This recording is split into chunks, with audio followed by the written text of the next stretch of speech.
وكنا نكذب بيوم الدين حتى أتانا اليقين. صدق الله العظيم.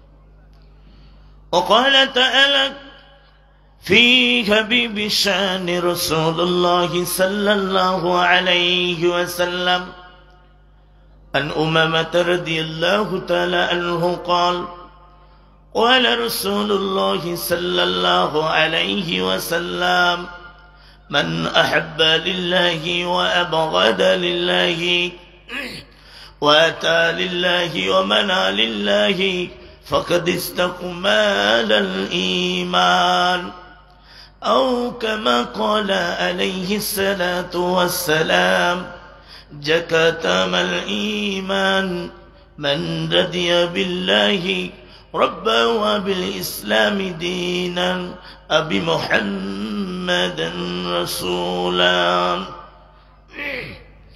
إن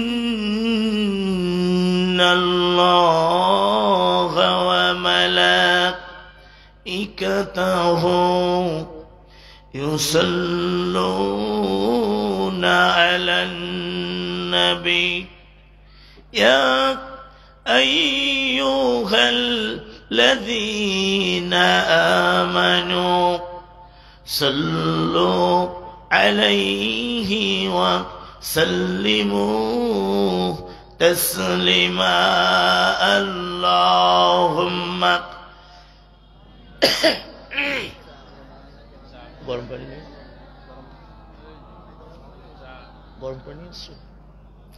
وعلى علي سيدنا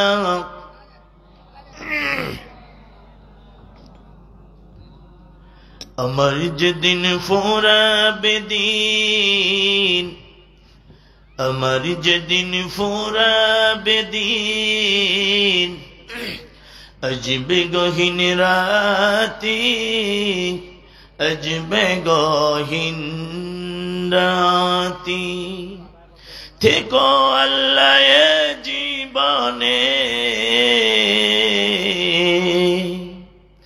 থেকো আল্লাহ এ জীবনে হয়ে চির সাথী আজবে গহীন রাতি। আল্লাহুম্মা এত চালা তো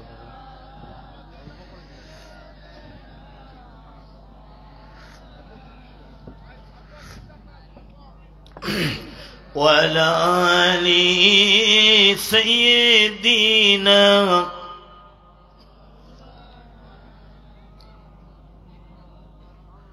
লোকে তোমায় পাগল বলে কেউ বা বলে জাদুঘর আল্লাহ বলেন প্রিয় হাবিব আপনি আমার পয়গম্বর। আল্লাহুম্মা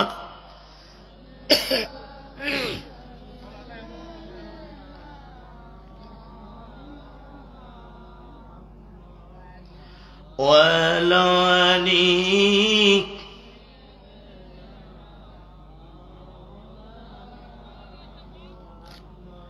আলহামদুলিল্লাহ।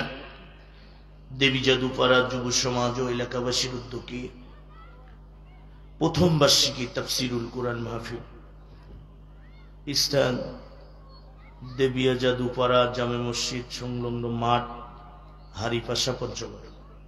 আজকের মাহফিলের সম্মানিত সভাপতি আসন যিনি অলঙ্কৃত করেছেন জনাব মোহাম্মদ সাইদ নুরে আলম, চেয়ারম্যান ৭ নং হারিপাশা ইউনিয়ন পরিষদ। আল্লাহ পাক তাকে সুস্থতা এবং হায়াত দান করুক, বলুন আমিন। আজকের মাহফিলের প্রধান অতিথি জনাব মোহাম্মদ জিয়াউল হক জিয়া, সভাপতি হারিপাশা ইউনিয়ন বিএনপি। আজকের মাহফিলের বিশেষ আকর্ষণ মাওলানা মোহাম্মদ তোফায়েল প্রধান। আমার পূর্ব মুহূর্তে যিনি বক্তৃতা করেছেন আমার খুবই পরিচিত, কাছের একজন মানুষ, নীলফামারী জেলার কৃতি সন্তান, হাফেজ কারি মাওলানা মাহমুদুল হাসান বিপ্লবী।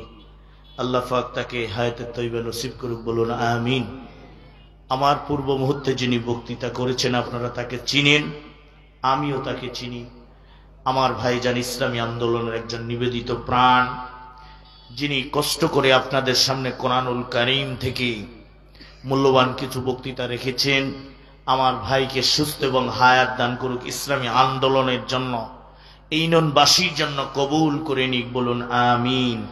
মঞ্চে বসা উলামায়ে হযরত, সামনে বসা দিন প্রিয়, ইসলাম প্রিয় ইসলামী আন্দোলনের কর্মীরা, পদ্মার অন্তরালে আমার মা ও বোনেরা, সকলের প্রতি আন্তরিক সালাম।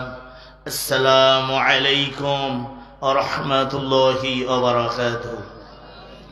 শুকরগুজার হচ্ছে সেই রবের প্রতি যিনি আমাদেরকে বাদ মাগরিব থেকে শুরু করে এই গহীন রজনী পর্যন্ত কোরআনুল কারীমের তাফসীর শোনার জন্য দূর দূরান্ত থেকে এসে এখানে বসার সুযোগ করে দিয়েছেন।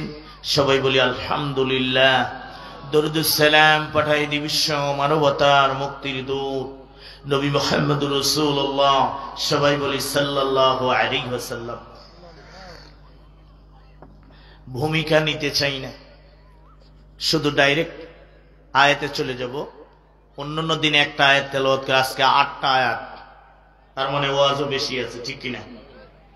সূরা আল মুদ্দাসসির তেলাওয়াত করেছি 29 পারা থেকে। এই সূরাটি মাক্কি সূরা, দ্বিতীয় ধাপে যে সূরা নাজিল হয়েছে সূরা আল মুদ্দাসসির, 56টি আয়াত, রুকু আছে 2টা। আমি 40 থেকে 47 পর্যন্ত আয়াত তেলাওয়াত করেছি, তাহলে 8টা আয়াত, তাহলে ওয়াজ বেশি হবে না? গতদিন আমি প্রোগ্রাম করেছিলাম বদরগঞ্জে, বদরগঞ্জ থানা। আগামীকালকে আমার পীরগঞ্জ আছে, ওখান থেকে বদরগঞ্জ।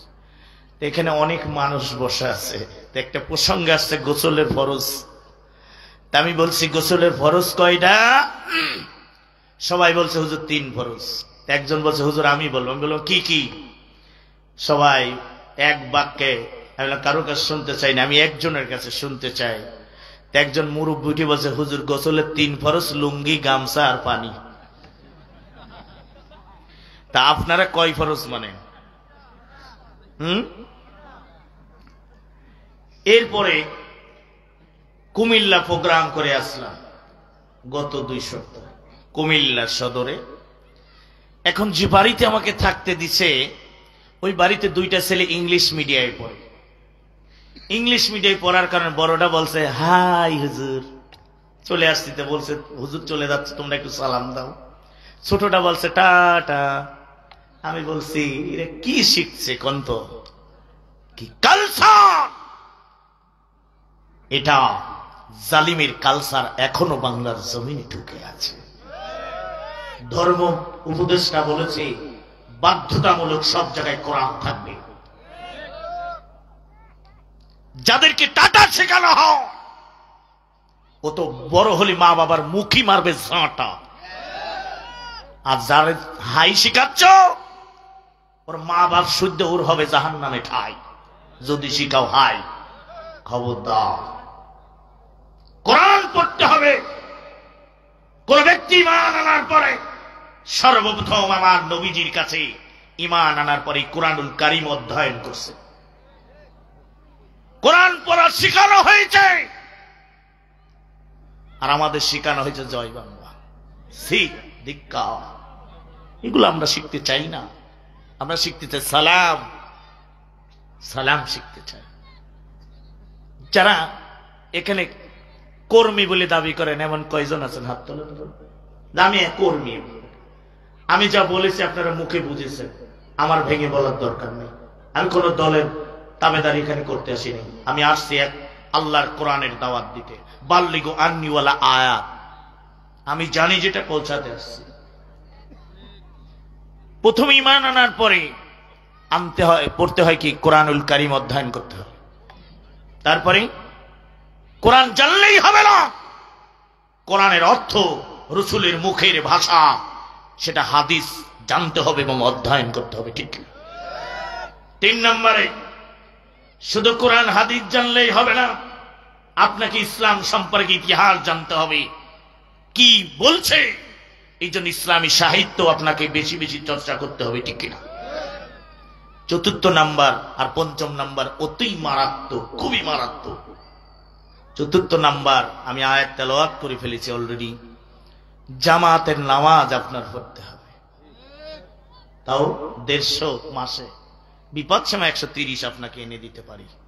এরপরে আসেন 5 নাম্বার, ইসলামের খুঁটি কয়টা? 5টা। 4টা দিয়ে গেলাম, আর একটাও দিব, আয়াতের ভিতরে, আলোচনার ভিতরে পাবেন ইনশাআল্লাহ। আপনারা সকলে শেষ পর্যন্ত থাকবেন তো ইনশাআল্লাহ? আমার ভাইরা, আসুন আমরা কোরআনুল কারীম থেকে, আমি সূরা আল মুদাসসির থেকে তেলাওয়াত করছি, সেখান থেকে আমরা আলোচনা শুনি। মানুষ অনেক কারণে জাহান্নামী হয়ে যাবে, তবে 4টা মারাত্মক কারণ আল্লাহ বর্ণনা করছে এই সূরার ভিতরে। আউযু বিল্লাহি মিনাশ শাইতানির রাজীম। বিসমিল্লাহির রাহমানির রাহিম। ফি জান্নাতি ইয়াতাসাআলুন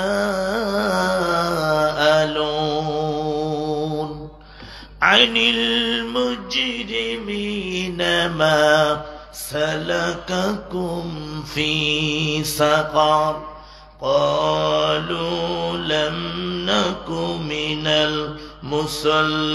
المصلين ولم نك نطعم المسكين وكنا نخوض مع الخائضين وكنا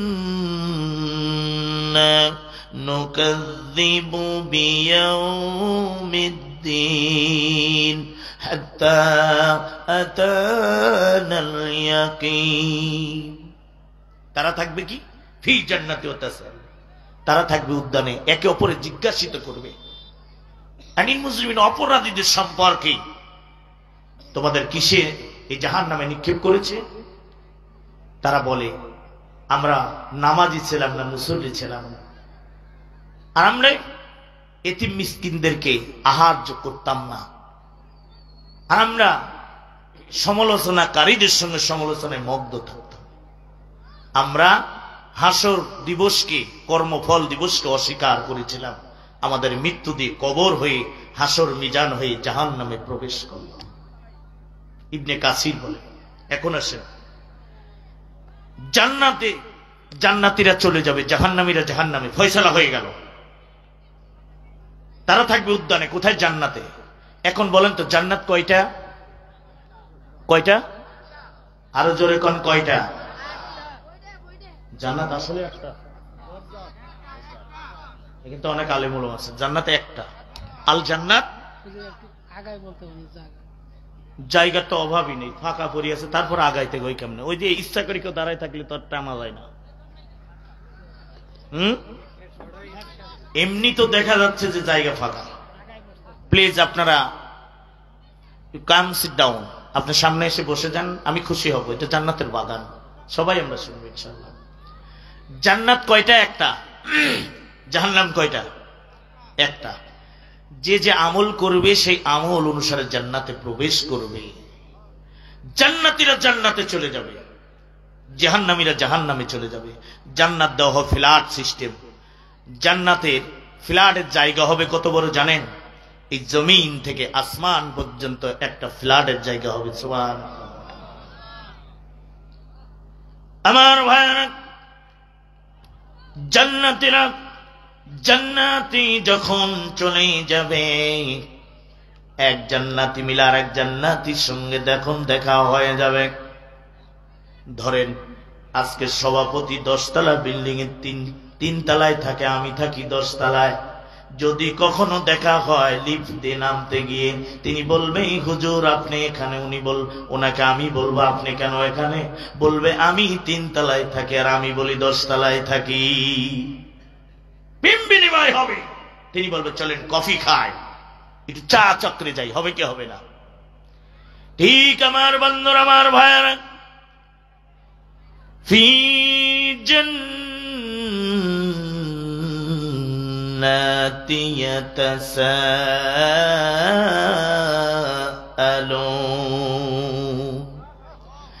এক জান্নাতি আর এক জান্নাতির সঙ্গে যখন দেখা হয়ে যাবে, দেখা হওয়ার সঙ্গে সঙ্গে দুইজন বসে বসে গল্প করতে থাকবে। গল্প করতে করতে তাদের নজরটা জাহান্নামের ভিতরে চলে যাবে। দেখতে পাবে আমাদের আপন বন্ধু বান্ধব, নিকটস্থ আত্মীয় স্বজন জাহান্নামের আগুনে জ্বলতেছে। জান্নাতীরা ডেকে বলবে, ও জাহান্নামীরা, তোমরা কেন জাহান্নামের ভিতরে এসেছ? আনিল মুজরিমিন, তোমাদের অপরাধটা কি? মা সালাকাকুম ফি সাকার, তোমরা কেন এই জাহান্নামের ভিতরে এসেছো একটু বলো না। জাহান্নামীরা জবাব দিয়ে দেবে, ক্বালু লাম নাকু মিনাল মুসাল্লিন।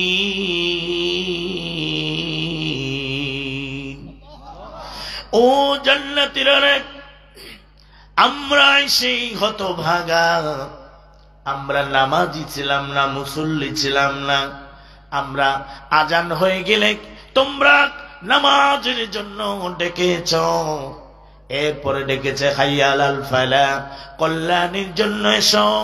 তারপরেও আমরা ওই মসজিদে গিয়ে নামাজ আদায় করি নাই জামাতে। আমাদের এক নম্বর অপরাধ, বেনামাজি ছিলাম, নামাজ পড়ি নাই। আপনারা সবাই কি নামাজি? এই যারা যারা নামাজ পড়েন নাই হাত তোলেন তো। কেউ তুলবে না, দেখছেন? কেউ তুলবে না। অথচ মসজিদে অনেক জায়গায় গেলে কয়, হুজুর আমরা ইমাম মজ্জেন আর দুই তিনজন মুরব্বী কখন জানি কবরে চলে যায়, এই দুই তিনজন কোন মতো ঝাঁকি ঝুঁকি টাইনি ছোট ছোড়া দিয়ে নামাজ পড়ে। এখন আর জালিমের কথা নয়। নামাজ কেমনে পড়তে হয়? নামাজ আমরা পড়ি নাই, নামাজ কাজা করে ফেলি। আমরা আল্লাহর সন্তুষ্টি কোন মুসলমান যদি করতে যায়, এক নম্বরে আল্লাহর পায়ের তলায় আল্লাহকে আপনাকে সেজদা করতে হবে। আল্লাহকে পাওয়ার এক নাম্বার উপায় হলো নামাজ, সালাতের মাধ্যমে, ঠিক কিনা? আমরা তো নামাজ পড়ি রে ভাই।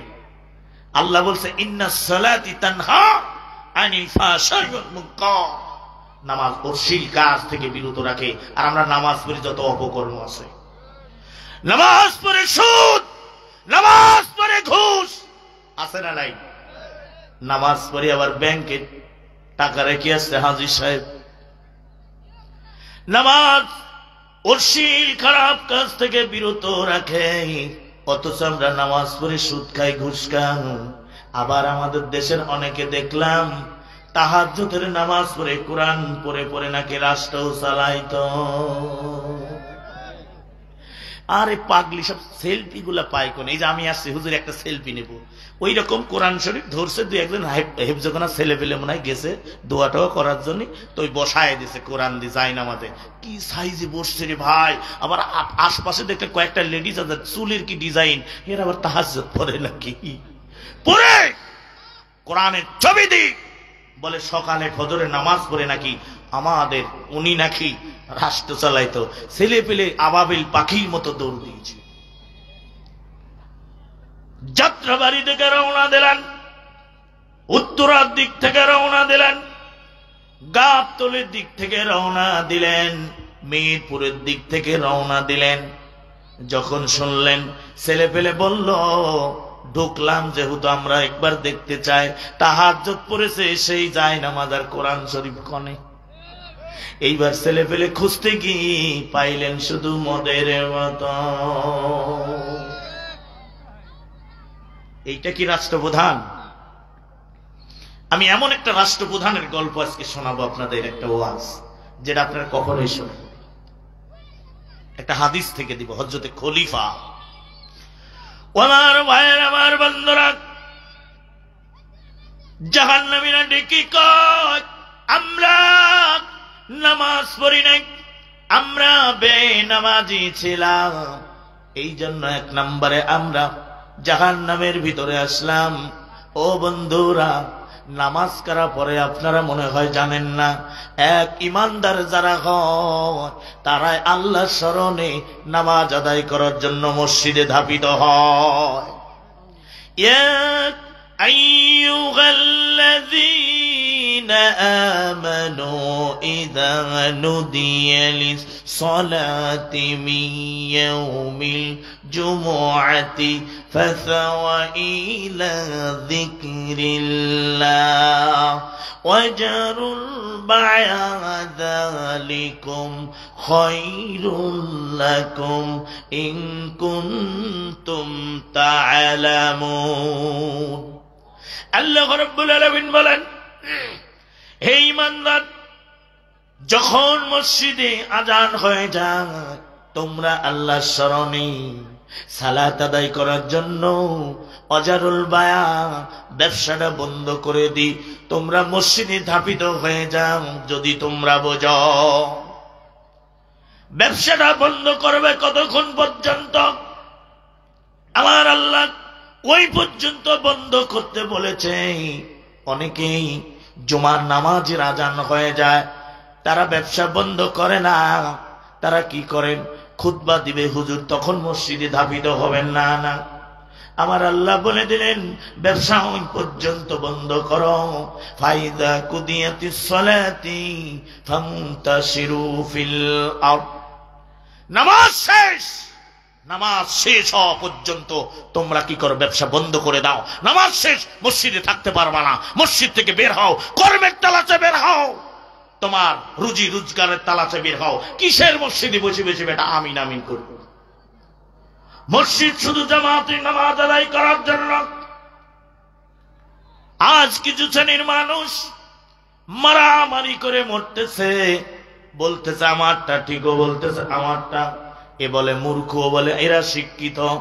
আরে বাংলাদেশে আপনারাই বিচার করেন, এমন একটা দল আছে যে দলের একটা কলা গাছকেও যদি নেতৃত্ব এনে দেওয়া হয়, ওই কলা গাছেরই তারা আনুগত্য করে। আতিউল্লাহ ওয়া আতিউর রাসূল উলিল আমরি মিনকুম, আল্লাহ রাসূলের পরে তোমার আমিরের আনুগত্য করো। এই দলের ভিতরে কোনো দলাদলি নাই, কোনো মারামারি নাই, কেন্দ্র দখল নাই, কোনো চুরি চামারি নাই, গম তিন মার নাই। এমন একটা দল যে দলের ভিতরে আপনার কখনোই টাকা আয় করা যায় না, বরং আপনার উপার্জনের একটা ভাগ দিয়ে দিতে হয়। এটাই তো সেই দল। আমার নবীজি যে কোরআনের দাওয়াত দিত মক্কার জমিনে, এই জন্য আমার বন্ধুরা, যে নামাজ কায়েমের জন্য আমার নবীজি প্রায় 23টি বছর তিনি লড়াই করে গেছেন। আপনারা কাকে নির্বাচিত করবেন? যারা নামাজের আইন কায়েম করতে চায়। আল্লাযীনা ইম্মাক্কানাহুম ফিল আরদি আকামুস সালাতা ওয়া আতাউয যাকাত।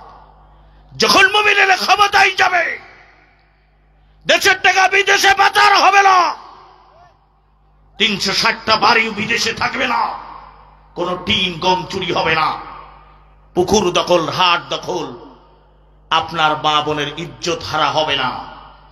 তারাই তো গেলে সর্বপ্রথম এই সালাতের আইন তারা প্রতিষ্ঠিত করবে, যাকাত আদায় করবে, সমাজ থেকে সকল খারাপ কাজ দূর করে দিবে, ভালো কাজগুলি সমাজে চালু করে দিবে। কথা বলেন ঠিক কিনা? সরকারি মদের ফ্যাক্টরি বাংলাদেশে আছে না নয়, সেটা তারা বন্ধ করে দিবে। কিন্তু সুর উঠে গেছে গুনগুন, আর মাঠ দখল খাল দখল চাই না। এখন মানুষ বুঝেছে নেতা কেমনে নির্ধারণ করবেন। বন্ধুরা শুনে যান, একটা মসজিদের মেম্বারে আপনারা খতিব এলেন, ইমাম নেন, নিয়োগ করেন, টুপিদারি জুব্বা পাগড়ি সব দেখে দেখে ইমাম নেন। এইবার মেম্বার থেকে শুরু করে ওই খতিবের মতো করে যদি বঙ্গভবন পর্যন্ত একজন নেতা নির্ধারণ করতে পারেন, আল্লাহর কসম করে বলে গেলাম, আর এই দেশে দুর্নীতির আহাজানি আর থাকবে না। এই জন্য আমার বন্ধুরা, জাহান্নামীরা বলল, আমরা বেনামাজি ছিলাম, আমরা নামাজ পড়ি না। এক নাম্বার অপরাধ হলো আমরা বেনামাজি। আবার কোন বেনামাজি বলল, আমরা কিছু কিছু সময় নামাজ পড়েছি, তবে মানুষকে দেখানোর জন্য পড়েছি, আল্লাহকে খুশি করার জন্য নয়। ফাওয়াইলুল লিল মুসাল্লিন আল্লাযিনা হুম আন সালাতিহিম সাহুন। ওদের ওই ওয়াইলিল জাহান্নাম, যারা ওই যে ফটো তুলে ছবি তুলে সারে যাই নামাজ রাস্তার উপরে বিছায় আজান দেওয়ার সঙ্গে দেখায় যে আমি মানুষ নামাজ আদায় করি নিয়ম মতো, ওইটা লোক দেখানো নামাজ, যে নামাজ ওই যে ভিডিও করে ছেড়ে দিয়েছিল। এই দেশে এইগুলা দেখাইছে, আর ওই দেশে যায় কি দেখাচ্ছে জানেন? শোনাবো নাকি না? আপনার মন খারাপ হতে পারে। মন্ত্র জপতেছে। কি মন্ত্র জানেন? ওই যে রাম মন্দির বানাইলো, মসজিদ ভেঙে দি, এখন আবার আজমেরি ভেঙে দিয়ে বলতেছে এটা নাকি কোন বাবার মন্দির ছিল। এটা নতুন ষড়যন্ত্র নয় রে,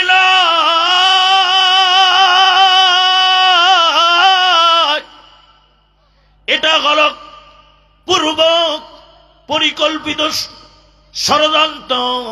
ও বন্ধুরা, ওই ভারতের জমিনে বসে বসে রাম মন্দিরই বলতেছে, राम के दादाजी मोदी जी का है, मैं बांग्लादेश में युव समाज का वितारित तो करेगा। हेलीकॉप्टर के कार मत जान में बाचे लिया है, आपका देश में आता हो, आप तो दादाजी का है, स्वामी स्त्री के संपर्क का है। दादाजी ये तो पर नहीं, एक तो बांग्लादेश में प्रधान का है, तो आपके इस्कॉन का लाख देना, चट्टग्राम में विभिन्न देश में लाख, तो उसका नहीं देना। मैं देश में आता हूँ, आपका तो सामने में आपका तो दादा का दीदी के संपर्क रखेगा। राम राम राम जी राम जी। এই সারারও কি পারে? হের বাবা গর্বে করে হের মাকে নিয়ে আসছিল, মানে হের মা ওর বাপকে নিয়ে আসছিল। বাপ ছিল তো ওই পারে, ওই বাপের প্রোডাক্ট। ওদের ধর্মে ওরা মুসলমান জাতির কেউ নয়। এদের দ্বারা নামাজের আইন প্রতিষ্ঠিত হতে পারে না। আসুন, নামাজ শুধু পড়লেই হবে না, নামাজের হক আদায় করতে হবে, ঠিক না? কুল ইন্না সালাতি ওয়া নুসুকি ওয়া মাহইয়ায়া ওয়া মামাতি লিল্লাহি রাব্বিল আলামিন। নিশ্চয় আমার নামাজ, আমার কুরবানি, আমার হায়াত, আমার মওত, যিনি গোটা সৃষ্টি জগতের মালিক। আলম শব্দ থেকে আলামিন শব্দ এসেছে। আসমান জমিনের মালিক যিনি, আমি ওই আল্লাহর জন্য সব করলাম। ফাসাল্লি লিরাব্বিকা ওয়ানহার ইন্না শানিআকা হুয়াল আবতার। নামাজ পড়ো, তোমার প্রভুর নামে আবার কুরবানি করো। আর যার নামাজ নাই তার কুরবানি আসে কেমনে? আমার বন্ধুরা, আমার ভাইরা, আমরা যে নামাজ পড়ি, এই নামাজ হয় না 2 মিনিটে নামাজ পড়লাম। নামাজ কেমন করে পড়তে হবে শুনে যান। একজন কাঠুরিয়া জঙ্গল থেকে কাঠ কেটে কেটে নিয়ে সিরা জামা গাও, শরীর দিয়ে ঘাম গুলি বেয়ে বেয়ে পড়তেছে।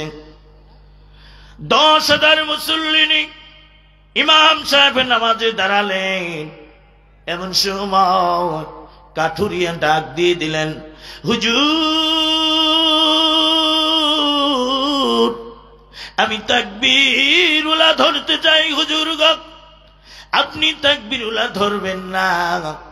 এমন ডাক একবার নয়, 2 বার নয় রে, 3 বার ডাক দিয়ে দিলেন কাঠুরিয়া।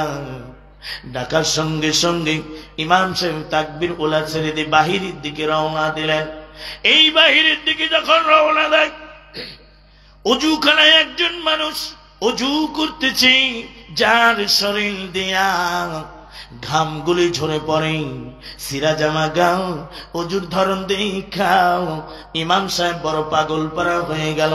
এই মানুষ তো সাধারণ কোনো মানুষ হতে পারে না, যার অজুর ধরন এত সুন্দর, না জানি তার নামাজটা কত সুন্দর। হাত ধরে সামনের কাতারে নিয়ে গেলেন, বললেন হুজুর আজকে 4 রাকাত আসরের নামাজের ইমামতি আপনাকে করতে হবে। কাঠুরিয়া দিকে বলে, হুজুর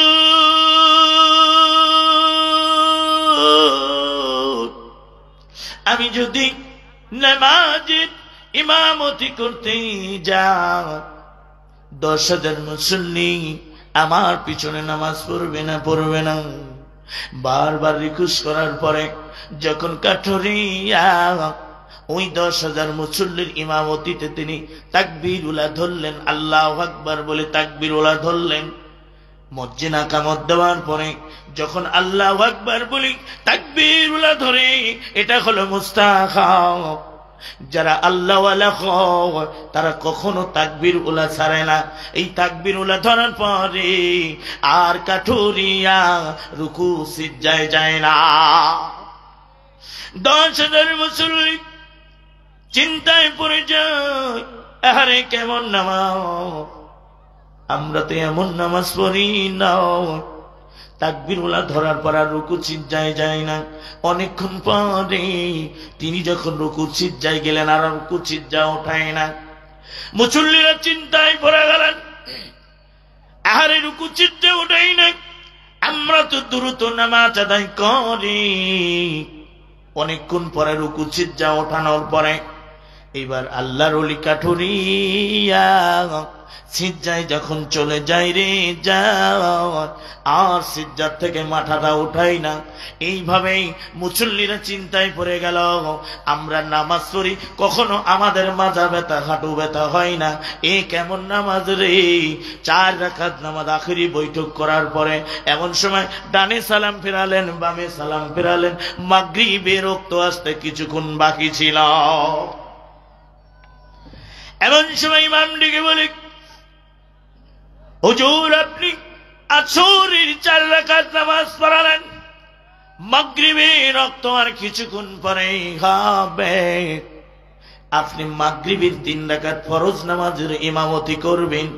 10,000 মুসল্লি দাঁড়ায় গেল। বলে হুজুর কি পাগল হয়ে যাও, যে 4 রাকাত নামাজ মাগরিবে নিয়ে যায় এবং মাগরিবের নামাজের ইমামতি করলে ঈশায় নিয়ে যাবে, এমন ইমামের পিছনে আমি নামাজ পড়ব না। আমাদের সমাজের ইমাম হলে ও পিটা তো চাকরি থেকে নট আউট করতো। আবার মসজিদের সভাপতি সেক্রেটারি তো আছে সব সুদ করার, ব্যাংক আর ঘুষ করা। আমাদের এলাকায় নাই, নামাজ পড়ে না এক ওয়াক্ত, এরা হয় মসজিদের সভাপতি, সুইপার কমিটির সভাপতি। হ্যাঁ, তুমি ইমামকে গালি দেবার কে? মাহফিল করবো কিসের অনুমতি লাগবে? তোর বাবার দেশ, এই দেশ আমার বাবা স্বাধীন করেছিল, আমি মুক্তিযোদ্ধার সন্তান, আমি বলতে পারি। মাহফিল উন্মুক্ত হচ্ছে না, আর সভাপতি দিচ্ছে সব যত গমচোর বাটপার গুলি, যারা সমাজের উন্নতি চায় না, মানুষের উন্নতি চায় না। মসজিদের সভাপতি হবে কারা, মসজিদের দায়িত্বপ্রাপ্ত হবে কারা, এটা আল্লাহ বলে দিচ্ছে, আপনি ঠিক করার কে? আছে না নাই? ইন্নামা ইয়ামুরু মাসাজিদাল্লাহ, নিশ্চয় মসজিদ কার ঘর? আল্লাহর ঘর। মানা বিল্লাহি ওয়াল ইয়াউমিল আখিরি ওয়া আকামাস সালাতা ওয়া আতাউজ যাকাত, 5টা গুণ থাকবে, তারা হবে মসজিদের দায়িত্বপ্রাপ্ত। অথচ মসজিদের দায়িত্ব নেই কারা? ইমামকে গালি দেওয়া যাবে না। 10,000 মুসল্লি দাঁড়ায় গেলেন, দিকে বলে হুজুর আপনি কি পাগল হয়ে গেলেন? যে ব্যক্তি 3-4 রাকাত নামাজ মাগরিব নিয়ে যায়, এই ব্যক্তি মাগরিবের নামাজ ঈশায় নিয়ে যাবে, পড়া যাবে না। যখন মুসল্লিরা আপত্তি জানালেন, এইবার কাঠুরিয়া বিদায় নিয়ে যখন মসজিদ থেকে বের হয়ে আসবে 10,000 মুসল্লি সামনে দাঁড়ায় বলল, হুজুর দাঁড়ান, কোথায় যান? আপনার বিচার আছে। আমরা নামাজ পড়েছি সারা জীবন, পা ব্যথা হয় না, হাঁটু ব্যথা হয় নাই। আপনি নামাজ পড়েছেন, আমাদের হাঁটু পা ব্যথা, আমরা তো হাঁসের মতো খালি ঢিপ দিছি আর সামুকলি চলে আসছে। এটার নাম নামাজ নয়। কদ আফলাহাল মুমিনুন, কদ শব্দ গ্রামার এসে নিশ্চয়, নিশ্চিত ওই মুমিনেরা সফল। আল্লাযিনা হুম ফি সালাতিহিম খাশিউন, যারা নামাজের সঙ্গে বিনয়ের সঙ্গে খুশুর খুশুর নিয়ে নামাজ পড়ে, তাদের নামাজই আল্লাহর কাছে গ্রহণযোগ্য নামাজ। আমরা নামাজ পড়ি, চুরি ডাকাতি বাটপারি যা আছে সব করে বলি ভাই মসজিদে গেলে আল্লাহ আবার মাফ করে দিবে। এত সোজা না। এই দেহের মধ্যে সুদের টাকা, এই দেহের মধ্যে ঘুষের টাকা, আপনার পোশাকটাও সুদের টাকা। আপনি কি করে মসজিদে জামাতে নামাজ পড়ছেন, সুদ ছাড়েন নাই, আর মসজিদে মানুষকে দেখান আমি বড় মুসল্লি, আপনার কোন ইবাদত কবুল হবে না, দানও কবুল হবে না। এই সুদ ঘুষকে বন্ধ করার জন্য, সুন্দর একটা রাষ্ট্র পরিচালনা করার জন্য, এই জন্যই তো সৎ নীতিবান লোক আমাদের রাষ্ট্রের প্রেসিডেন্ট বানাতে হবে, সমাজের সৎ নেতৃত্বের হাতে তুলে দিতে হবে। এক নম্বরে আল্লাহ সন্তুষ্ট। নামাজ পড়তে গিয়ে যদি আল্লাহ সন্তুষ্টি চান, তাহলে আপনি রাষ্ট্রের ভিতরে কোনো জালিম যেন আর ক্ষমতায় না আসতে পারে, নেতৃত্বের পরিবর্তন চাইতে হবে। আর যদি না চান, মাঝখানে আছে মুনাফিকি বর্জন, কিন্তু আপনি কোনোটাই চান না, আপনি মুনাফিক হয়ে বেঁচে থাকবেন, সে মুনাফিক হয়ে যাবে। আমি যশোরে গত বছর মাহফিলে একটা লোক মুরব্বী নামাজ পড়তেছে, এই মোবাইলটা অফ না করলে বিপদ। মোবাইল প্রথম রাকাতে সিরাকেরা ছোড়াতেই বাঁচতেছে। তিনি যখন বৈঠকে গেছে মাগরিবের নামাজে, তখন রাগের জ্বালায় ফোনটা রিসিভ করে বলছে, আরে বাবু নামাজের মধ্যে তুমি পরে ফোন দিতে পারো না? নামাজ আছে না গেছে? আল্লাহর নিকটে নামাজ শেষ করে চলে যায় রে যায়। 10,000 মুসল্লিমার জানতে চান, নামাজের জবাব না দিয়ে গেলে আপনাকে ছাড়া হবে না। বলুন তো, 10,000 মুসল্লি আটকালো নামাজের জবাব নেওয়ার জন্য, এত দেরি হলো কেন? আমাদের কেউ জানার দরকার আছে না? না শুনতে চান? এবার আসেন, নামাজ দেরি হওয়ার কারণ খুবই, আজকে এত সুন্দর একটা জীবন পাল্টে যাওয়ার ওয়াজ। আপনারা সবাই একটা বই কিনবেন, বইটার নাম হলো চরিত্র গঠনের মৌলিক উপাদান। বইটার লেখক নঈম সিদ্দিকী। আপনার বইটার দাম 22 থেকে 25 টাকার মধ্যে। এই বইটা আপনারা কিনে নেবেন। চরিত্র, নিজের আখলাক, চরিত্র কেমনে গঠন করতে হবে। আপনি কি জানেন না আমি সুদ খাই না ঘুষ খাই, আমি খারাপ কাজের সঙ্গে জড়িত কিনা, আমার চরিত্র কেমন আপনি নিজেই জানেন। এই বইটা পড়ার পরে আপনার মন, মস্তিষ্ক, আপনার কমন সেন্সটা আরো চেঞ্জ হয়ে যাবে। পড়বেন। ইসলাম কেন মানব? আপনি সাক্ষী দেন আল্লাহ আছে, আপনি বলেন ফেরেশতা আছে, রাসূল আসছে, এটা হলো মৌখিক সাক্ষী। সত্যের সাক্ষ্য একটা বই আছে, এই সত্যের সাক্ষ্যতে এসেছে প্রথমে হলো ঈমান, ইসলাম, তাকওয়া, ইহসান। আপনি মৌখিক যে শিক্ষাটা দেন, এটা আমার আলোচনার ভিতরে যেটা এসছে, এটা হলো আপনাকে কাজে কর্মে দেখাতে হবে। যে স্বীকৃতিটা মুখে দেন সেটা কেমন? আল্লাহ আছে, সেই আল্লাহর ইবাদত করতে হবে। ইবাদতের মতো সর্বপ্রথম আপনাকে নামাজ আদায় করতে হবে, তারপরে আপনার কোরআন হাদিস সম্পর্কে ভালো জানতে হবে, ইসলাম সম্পর্কে জানতে হবে, এবং আপনাকে হাত পা বডি দিয়ে কাজে কর্মে দেখাতে হবে। ময়দানে যে লড়াই করতে হবে। আল্লাহ দুইটা জিনিস আপনার কাছে চাইছে। আল্লাহ আপনার কাছে কোনো জিনিস চাইনি, দুইটা জিনিস আমার আর আপনার কাছে চেয়েছে। বান্দার কাছে আল্লাহ চায় দুইটা জিনিস। কোন দুইটা জিনিস জানেন আপনারা? নামাজের জবাব আমি দিব। ও বন্ধুরা, আমার ভাইয়ারা, নামাজ কাজা করলে কি হবে শুনে যাও। এক ওয়াক্ত নামাজ কাজা করলে কেমন শাস্তি হতে পারে রে বন্ধুরা। আল্লাহর নবীজি এই সাহাবী স্ত্রীর ডেকে বলল, বেবি রে, আমি যদি মরে যাও, আমার নবী কি দিয়ে আমার জানাজাটা করবে?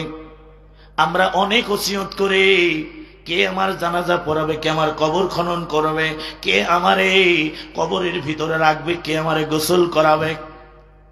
এই সাহাবী যখন বিবির কাছে ওসিয়ত করে চলে যায় রে যায়, এমন সময় ইন্তেকাল করে পৃথিবীর জমিন থেকে তিনি যখন বিদায় নিলেন। ও বন্ধুরা, একবার ভাবেন তো, আমি আপনি লক্ষ টাকা দামের খাটিয়ার ভিতরে ঘুমাইতাম, কত দামি আমার কম্বল ছিল। বিদেশ থেকে সন্তান সৌদি আরব থেকে দুবাই থেকে কম্বল পাঠালো, শীতের রজনীতে ঘুমাতেন। সুন্দরী স্ত্রী ডেকে কয়, এই লাশ আর আমাদের বিছানায় রাখা যাবে না, উঠানের মধ্যে নামায়া দাও। আল্লাহর নবী সাহাবী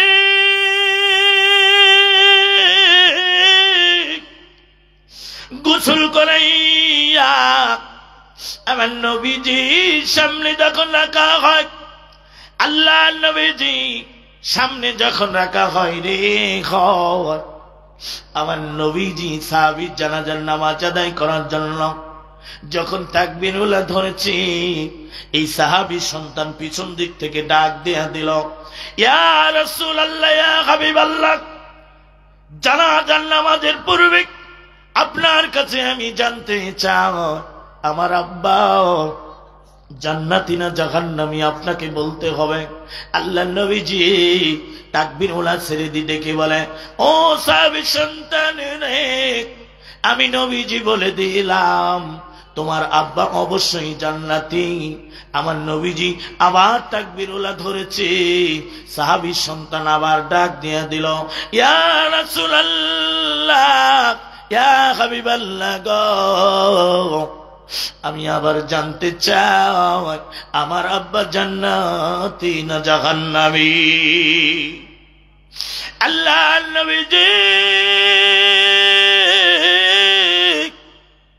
তাকবীরুল্লাহ ছেড়ে দিলেন, সাহাবীর সন্তানকে ডেকে কয়, তোমার আব্বা জান্নাতি। আমার নবীজি আবার তাকবীরুল্লাহ ধরলেন, সাহাবীর সন্তান চূড়ান্ত রায় জানতে চাইল, ইয়া রাসূলুল্লাহ, ইয়া হাবিবাল্লাহ গো, আমার আব্বা আসলে জান্নাতি না জাহান্নামী, আমি চূড়ান্ত রায় জানতে চাই। আমার নবী তাকবীরুল্লাহ ছেড়ে দি সাহাবীর সন্তানকে জবাব দেয়, ও সাহাবীর সন্তান রে, আমি নবীজি গ্যারান্টি দিয়ে দিলাম তোমার আব্বা অবশ্যই অবশ্যই জান্নাতি জান্নাতি জান্নাতি। আল্লাহু আকবার। আমার নবী জান্নাতের গ্যারান্টি দিয়ে দিলেন। জান্নাতের গ্যারান্টি দেওয়ার পরে আল্লাহর নবীজি যখন তাকবীরুল্লাহ ধরেছে, নবীজির নজরটা খাটিয়ার ভিতরেই ছিল। আমার নবীজি লক্ষ্য করে দেখতে পান ওই সাহাবীর লাশটা পা থেকে হাঁটু পর্যন্ত খাটিয়ার ভিতরে কেঁপে উঠল। আমার নবীজি নামাজ ছেড়ে দিয়ে সাহাবীর সন্তান রে ডেকে কয়, ও সাহাবীর সন্তানের রে, তোমার আব্বা বুঝি জীবিত, তোমার আব্বা বুঝি মৃত্যুবরণ করে নাই? বলে, না না, আমার বাবা ইন্তিকাল করেছে নবী গো।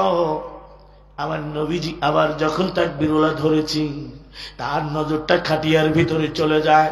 আল্লাহর নবীজি দেখতে পেলেন ওই সাহাবীর হাঁটু থেকে নাভি পর্যন্ত খাটিয়ার ভিতরে লাশটা কেঁপে উঠলেন। আল্লাহর নবীজি আবার তাকবীরুল্লাহ ছেড়ে দেয়, সাহাবীর সন্তানকে ডেকে কয়, ও সাহাবীর সন্তান রে, তোমার আব্বা বুঝি মরে না, তোমার আব্বা বুঝি জীবিত, আব্বা বুঝি জীবিত? বলে, না না, আমার বাবা ইন্তেকাল করেছে। আমার নবীজি তাকবীরুল্লাহ ধরলেন। আল্লাহর নবীজি এবার দেখতে পান ওই সাহাবীর লাশটা নাভি থেকে মাথা পর্যন্ত কেঁপে উঠল।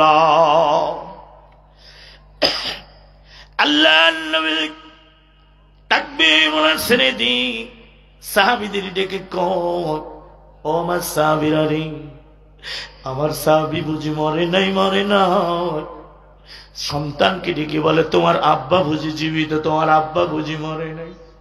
তুমি মিথ্যা কথা বলেছ, তোমার আব্বা জীবিত।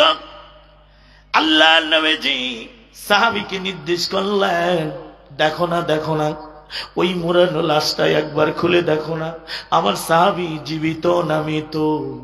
ও বন্ধুরা, একবার কি ভেবেছেন আমি আপনি মরে গেলে চকলেটের প্যাকেটের মতো হয়ে যায়? এক মাথা মোড়ানো, পায়ের কাছে আর মাথার কাছে মোড়ানো চকলেটের মতো দেখা যায়। একজন দামি সাহাবী, এই সাহাবী লাশের কাছে চলে যায়, গিয়ে যখন মোড়ানো মুখটা খুলেছে, খোলার সঙ্গে সঙ্গে ওই কাফনের ভিতর থেকে, ওই সাহাবীর লাশের ভিতর থেকে একটা সাপ ফনা তুলে দাঁড়ায় গেছে। সাপ একটা ফনা তুলে দাঁড়ালে সাহাবী তো দূরে চলে যা, ইয়া রাসূলুল্লাহ দেখুন না, একটু চেয়ে দেখুন না নবী গো।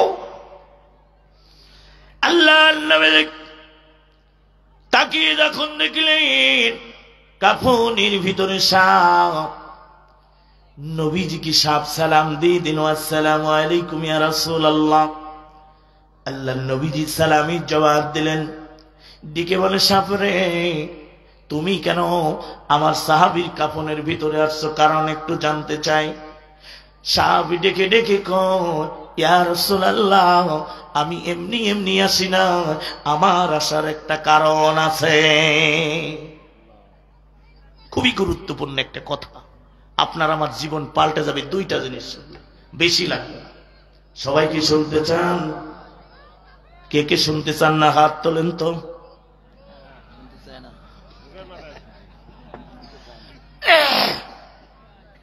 আপনারা শুনতে চান না? কাফনের মধ্যে কেন সাপ? সাপটা কে? এই সাপের পরিচয়ও আছে, এটা হাদিস মুয়াত্তা মালিক থেকে। আমরা তো জানি খালি বুখারী আর হিলি মারামারি করতেছি, তো লক্ষ লক্ষ হাদিস রয়েছে মিয়া, পড়ে না তো। ওই যে বাংলাদেশের নকল বক্তা বেশি এখন।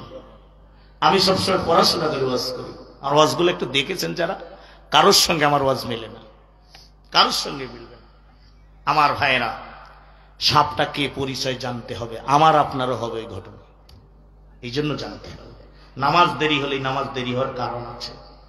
তাহলে এক নাম্বার কারণ আমরা কি, রিপোর্টের এক নাম্বার কারণ কোরআন অধ্যয়ন লাগবে, আর এখানে 4 নাম্বার কারণ হলো জামাতে নামাজ পড়তে হবে। ঠিক নামাজ পড়বেন তো? আমার বন্ধুরা, এবার জাহান্নামীরা জিজ্ঞেস করতেছে জান্নাতীদের, জান্নাতীরা জিজ্ঞেস করলো জাহান্নামীদের, ও জাহান্নামীরা রে 2 নাম্বার কারণ একটু বলো না, তোমরা কেন জাহান্নামের ভিতরে আসলে? জাহান্নামীরা জবাব দিয়ে দিল, ওয়ালাম নাকুনু তুঈমুল মিসকিন, আমরাই তারা, আমরা টাকা ছিল কোথায় রাখছি? ব্যাংকে, সুদের সুদ নিচ্ছি, বাড়ি আরো বানিয়েছি, মার্বেল পাথর বিদেশতে লাগিয়ে বানিয়েছি, কিন্তু কোনদিন এতিম মিসকিন, যেখানে আল্লাহর ঘর হয়, যেখানে এতিম আছে, যেখানে মাদ্রাসা হয়, আল্লাহর দ্বীন ব্যবস্থা আল-আকিমুদ্দিনের জন্য 1টি টাকাও আমরা ব্যয় করি না। আল্লাহ 2টা জিনিস চাইছে, বলছি না? আল্লাহর কাছে 2টা জিনিস সবচেয়ে প্রিয়, একটা মাল আর একটা জান। ইন্নাল্লাহা আশতারা মিনাল মুমিনিনা আনফুসাহুম ওয়া আমওয়ালাহুম বিআন্না লাহুমুল জান্নাহ, নিশ্চয় আমার আল্লাহ আশতারা ক্রয় করে নিয়েছেন মুমিনদের মাল এবং জান, বিনিময় করেছেন আল্লাহর জান্নাত। আমার যে কণ্ঠ, আমি যে জোরে কথা বলি, আমি নিজেই ভেঙে পড়তেছি। আমি আগস্ট থেকে আলোচনা শুরু করতে 1 দিন মাত্র আমি রেস্ট করছি, 1 দিন। আমি 9 দিন পরে আমার পরিবারের সঙ্গে সাক্ষাৎ হয়েছে, তারপরে আপনাদের এদিকে আবার ঢুকছি। বক্তার জীবন কষ্টের, রাত জাগতে হয় সারা। আমি সারা রাত গাড়িতে ছিলাম ভাই, এই জন্য কষ্ট। আপনারা বসেন, ইম্পর্টেন্ট আজকের আলোচনাগুলি, জীবন পাল্টে যাবে ইনশাআল্লাহ। 1 নম্বরে, 2 নম্বরে কি অর্থ ছিল? দান। কোথায় করবেন দান? আনফিকু ফি সাবিলিল্লাহ, কোথায়? আল্লাহর রাস্তায়, ঠিক কিনা? আল্লাহর রাস্তা কোনটা? আমার বন্ধুরা, আমার ভাইয়ারা, আল্লাহর রাস্তা সম্পর্কে জানা না, আমরা নিজে মাজারে দিয়ে দেই। বাবার দরবারে যে আমার মা বোনেরা চায় মাদের ওয়াজিবার আসবে, মারা কি বলে, বাবা দাও বাবা দাও, বাচ্চা হয় না ছেলে হয় না, যা দিবে তাই দাও না বাবা দাও না। কেন চান? আমি দেখি অনেক মেয়েরা অনেক ভুল করে।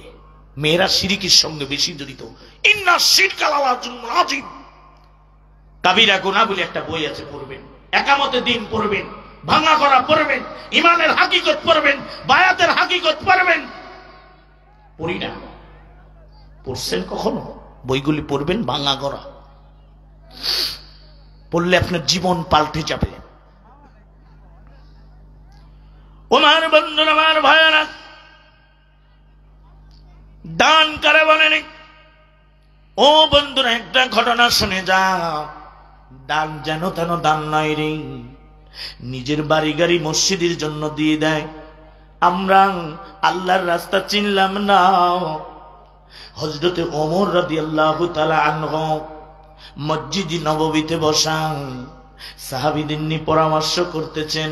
ও সাহাবীরা, মসজিদের নববীর ভিতরে জায়গা হয় না, ছানি জামাত করে নামাজ পড়তে হয়। এই মসজিদটা ভেঙে আমাদেরকে বড় করতে হবে, কেমন সিদ্ধান্ত নেওয়া হয়? সাহাবীরা বললেন, নবীজির নিজ হাতে মসজিদে নববী গড়া, আমরা কেমনে ভেঙে এই মসজিদটাকে বড় করব? নবীজির হাতে গড়া। ওই মজলিসের ভিতরে হযরতে আব্বাস রাদিয়াল্লাহু তাআলা আনহু বসা। মসজিদে নববীর পাশে সেই সময় বিল্ডিং বাড়ি করেছিলেন, ছাদ দেওয়া বাড়ি। হযরতে আব্বাস রাদিয়াল্লাহু তাআলা আনহু খলিফা, আমার রাষ্ট্রের প্রধান। রাষ্ট্র যদি চায় রাষ্ট্রের কাজের জন্য যে কোনো জিনিস সম্পদ নিয়ে নিতে পারে, 3 গুণ দাম দেয়া। হযরতে ওমর ডেকে কয়, ভাই আব্বাস, মসজিদে নববীতে জায়গা হয় না, আপনি পাশেই বাড়ি বানালেন। হযরতে আব্বাস রাদিয়াল্লাহু তাআলা আনহু ডেকে কয়, ইয়া খলিফাতুল মুসলিমিন, এই বাড়ি আমি আমার জন্য বানাই না, এই বাড়িটি আমার নবীজির ভালোবাসা, আমি এই বাড়িটি বানাইছি। মদিনার মানুষগুলি বলে,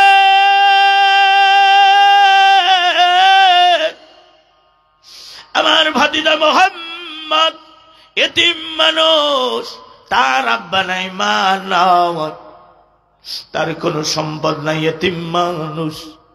কিন্তু ওরা জানে না আমার নবীজি কুরাইশ বংশের সন্তান, সবচাইতে সম্ভ্রান্ত পরিবারের সন্তান আমার নবীজি।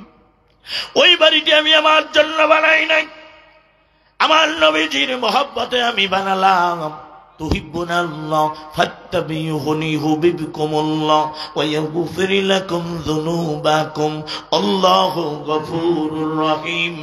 যদি তোমরা আল্লাহকে পেতে চাও রে চাও, ও মুসলমানেরা, আগে আমার নবীজির ইত্তেবা করো, আমার নবীজির আনুগত্য মেনে নাও। সামিআনা ওয়া আতানা, শুনবে এবং মেনে নিবে, তবেই গা তুমি পূর্ণ মুমিন হতে পারবে। লা ইউমিনু আহাদুকুম হাত্তা কুনা হাব্বা ইলাইহি মিন ওয়ালিদিহি ওয়া ওয়ালাদিহি ওয়ান নাসি আজমাইন।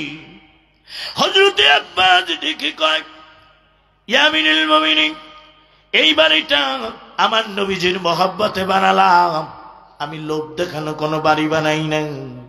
হযরতে ওমর চলে গেলেন, সাহাবীরা চলে গেলেন। মদিনার ভিতরে এত জোরে বৃষ্টি হয়েছে, মুষলধারে বৃষ্টিতে সব জায়গায় পানি দেখা যায়। হযরতে ওমর মসজিদে নববীর ভিতরে ঢুকলেন। নববীর ভিতরে ঢুকে দেখতে পায় ওই মসজিদে নববীর ভিতরে পানি ঢুকে কাদা মাটিতে ভরপুর হয়ে আছে। কাদা মাটি যখন লেখা যায়, হযরত ওমর তিনি চিন্তা করলেন, কেমনে মসজিদে নববীতে পানি ঢুকলো, নামাজ পড়ার উপযোগী নাই।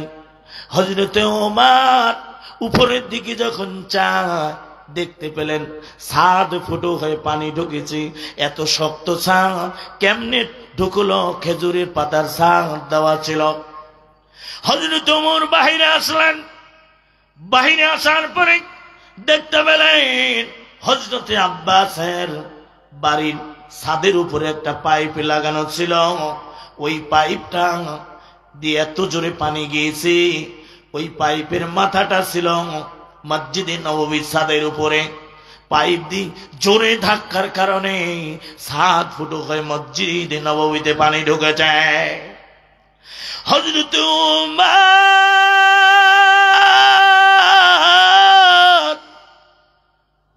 এত রাগী মানুষ ছিলেন, তিনি রাগান্বিত হয়ে যান। সঙ্গে সঙ্গে তরবারিটা বের করলেন। ওই তরবারি বের করে ওই ছাদের পাইপটা এক কোবে কেটে ফেললেন।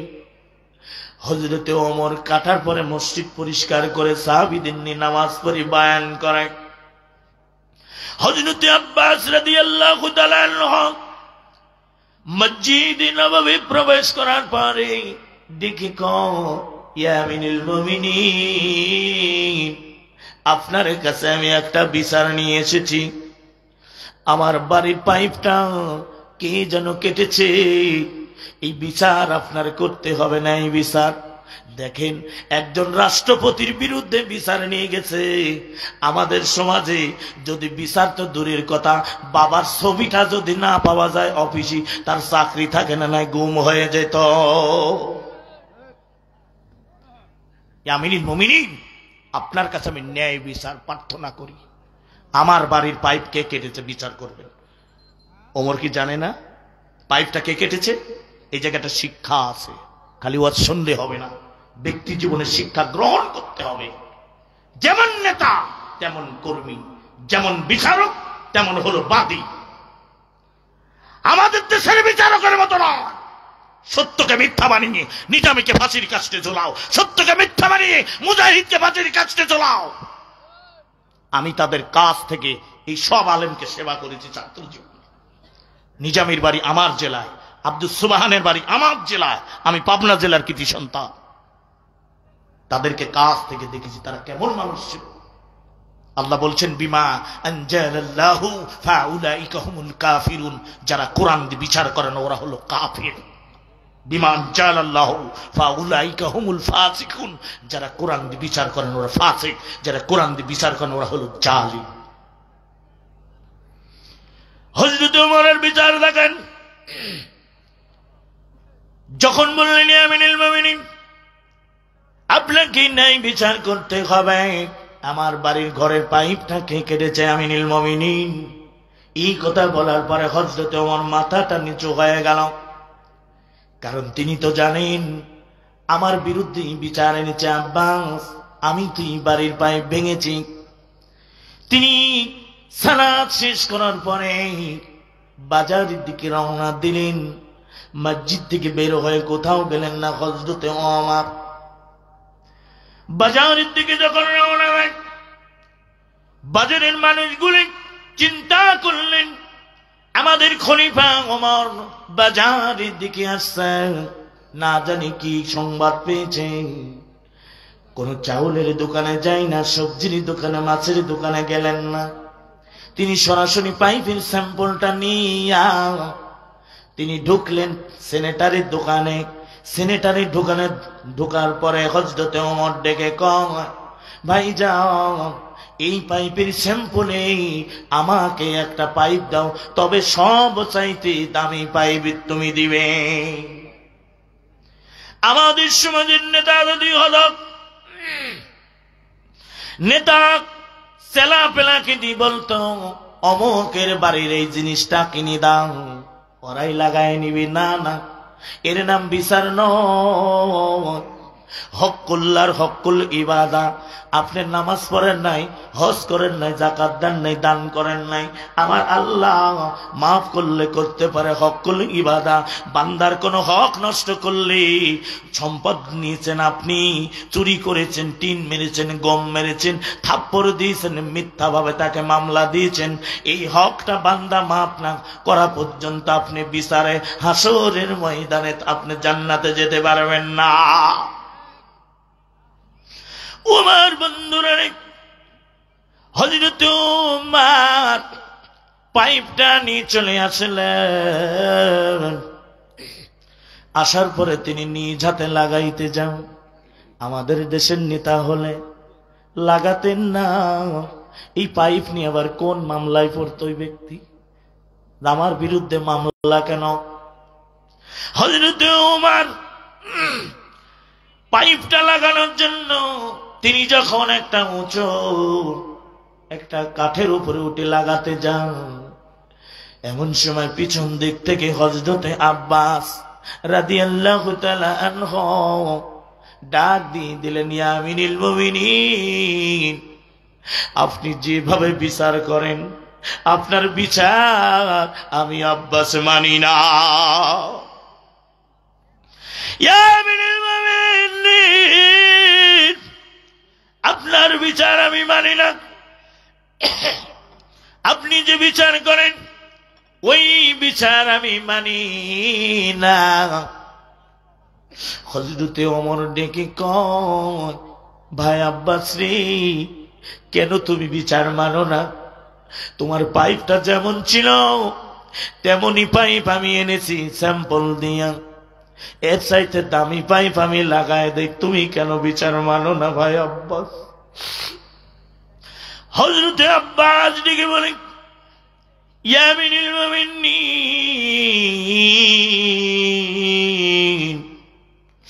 আপনি যেভাবে পাইপটা লাগায়া দেন আপনার বিচার আমি এই জন্য মানি না,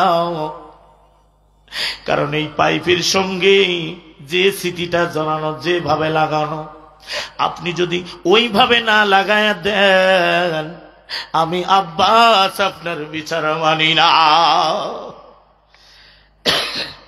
হযরতে ওমর ডেকে কয়, ভাই আব্বাস, আমি তো ওই পাইপের চাইতে দামি পাইপ তোমাকে আমি লাগায় দেই, আমি নিজ হাতে লাগায় আমি তো পাইপটা কেটেছিলাম। ভাই আব্বাস, আমি অপরাধ করেছি, আমি রাগ করে অপরাধ করে ফেলেছি। হযরতে আব্বাসকে কও, কেন আপনি বিচার মানবেন না? আমি তো নিজ হাতে কিনে আনলাম, দামি পাইপ আমি নিজ হাতে লাগায়া দেই, কেন বিচার মানেন না? আপনার কাছে আমি জানতে চাই। এমন সময় হযরতে আব্বাস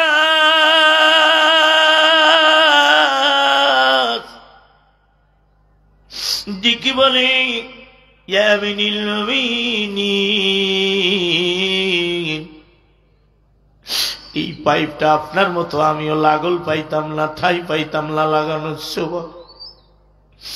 আমি যখন ঠাই পাই না, এই পাইপটা লাগাইতে পারিলাম মসজিদে নববীতে আমার নবীজি বসা ছিল। আমার নবীজি দূর থেকে দেখতে পেলেন, দেখার কারণে আমার নবীজি আমি আব্বাসের কাছে চলে আসলেন। আল্লাহর নবীজি টিকে কয়, চাচা গো, আপনি পাইপটা লাগাইতে ঠাই পান না, আমি নবীজি একটু হামাগুড়ি দেই, আপনি আমার পিঠির উপরে ওঠে পাইপটা লাগান। হযরতে আব্বাস লেকে কয়, না না না ইয়া রাসূলুল্লাহ, কেমনি আমি আব্বাস আমার নবীজি ঘাড়ের উপরে উঠে আমি পাইপে লাগাবো? নবী গো, আমি আব্বাস বেয়াদবি করতে পারবো না। আমার নবীজি ডেকে কয়, ইয়া চাচা গো, এই মুহূর্তে আমি মোহাম্মদ নবী নই, মোহাম্মদ নবী চাচা, এই মুহূর্তে আমি মোহাম্মদ নবী নই। আমি আপনার ভাতিজা মোহাম্মদ। কারণ চাচা, আমার বাবাকে আমি দেখি নাই চাচা গো। আমার মা 6 বছর বয়সে আমি মোহাম্মদকে এতিম করে চলে গেছে। আপনি আমাকে বাবার স্নেহ মায়া মমতা দিয়েছেন চাচা। ও চাচা, এই মুহূর্তে আপনি আমার বাবা, আমি আপনার সন্তান। আমার নবী ডেকে বলে, চাচা এই মুহূর্তে আমি মোহাম্মদ আপনার সন্তান, আপনি আমার পিতা। আমি মোহাম্মদ হামাগুড়ি দিলাম, আপনি আমার পিঠি উঠি পাইপটা লাগান না। হযরত ওমর চোখের পানিগুলি ছেড়ে জমিনের মধ্যে পড়ে যাচ্ছে।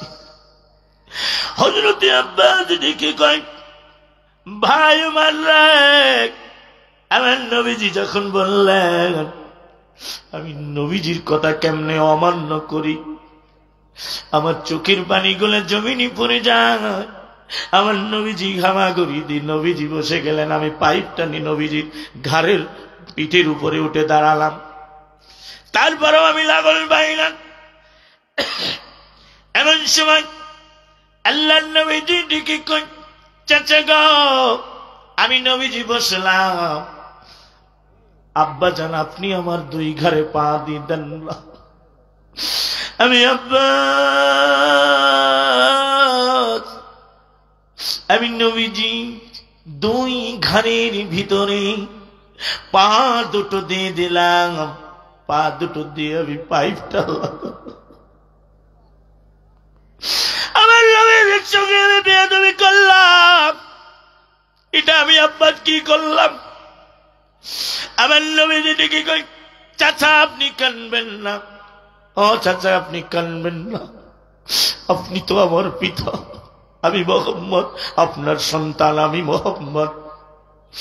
হযরত আব্বাস কান্দিয়া ডেকে কয়, আমার নবীজির ঘাড়ের উপরে উঠে আমি যে পাইপে লাগালাম, ওই বাড়িতে গিয়ে আমি বিছানায় ঘুমাতে পারি না।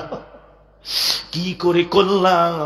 আমার নবীজির সঙ্গে বুঝি বেয়াদবি করে ফেললাম। হযরত ওমর কান্দে বলে, ভাই আব্বাস রে,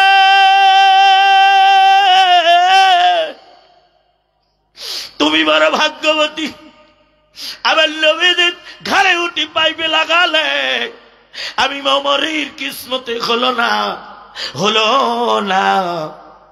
আমি ওমর বড় হতভাগা।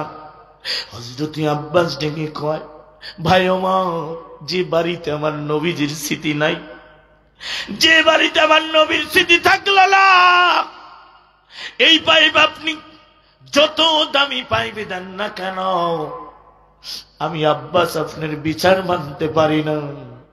এই মুহূর্তে আমি ওয়াদা দিয়ে দিলাম, ইন্নাকা লা তুখলিফুল মিয়াদ। আমি আব্বাস ওয়াদা দিয়ে দিলাম, এই বাড়ির ভিতরে আমি আর ঢুকবো না। কারণ পাইপটা আমার নবীর স্মৃতি দিয়ে লাগানো ছিল। যে বাড়িতে আমার নবীর স্মৃতি থাকবে না, ওই বাড়িতে আমি আব্বাস থাকবো না। এই মুহূর্তে মসজিদে নববীর নামে এই বাড়িটি ওয়াকফ করে দিলাম। আল্লাহু আকবার। এটা সাহাবীদের দান ছিল না। আমরা অর্থ পাইলে ব্যাংকে জড়ো করা রাখি। আল্লাহর দিন যেখানে কায়েম হয়, যেখানে কোরআনের কথা হয়, যেখানে আল্লাহর দিনের কর্মীরা কাজ করে দিন কায়েমের জন্য, আন আকিমুদ্দিন, যারাই দিন কায়েমের জন্য কাজ করে আল্লাহ তাদেরকেই বেশি ভালোবাসে। ওই জায়গায় টাকা পয়সা দেওয়া সব চাইতে দামি। কথা বুঝতে পারছেন? যেমন বিচারক তেমন বাদী। কি বিচার? আমরা বিনা দোষে বিচার করব।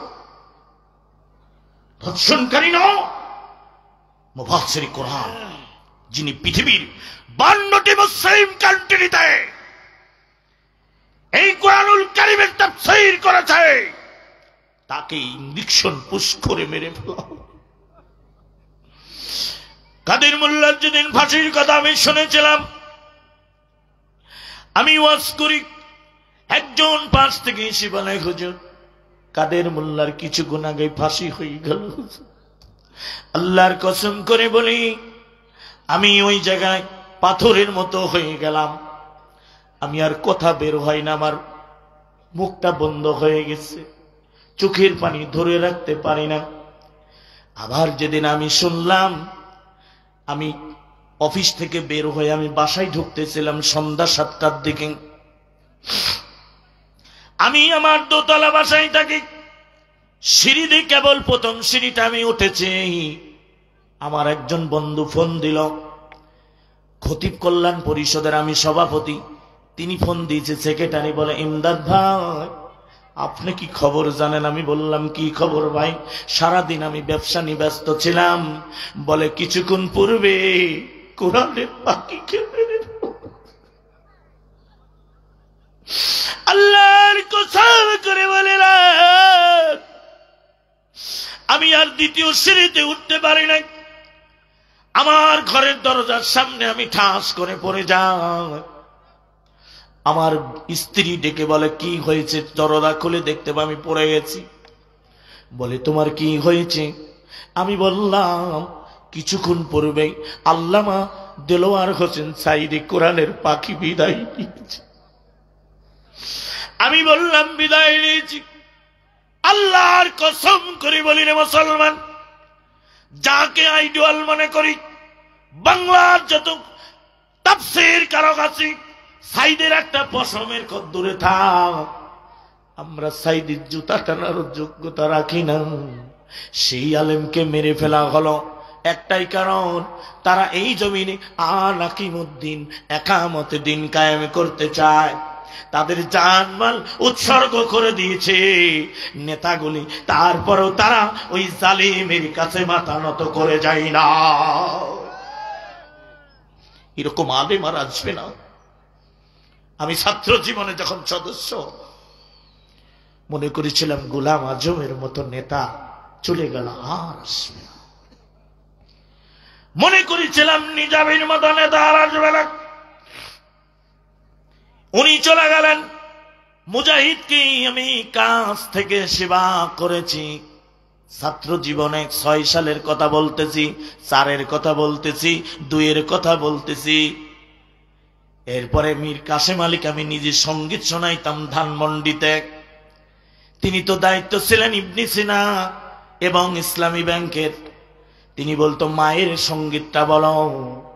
ভাবলাম এই মানুষগুলি আর চলে গেল, পাবো না, এমন নেতা আর পাবো না। আহারে আল্লাহ হাতে করে স্বাধীনের পরে এমন একটা নেতা দিলেন রে।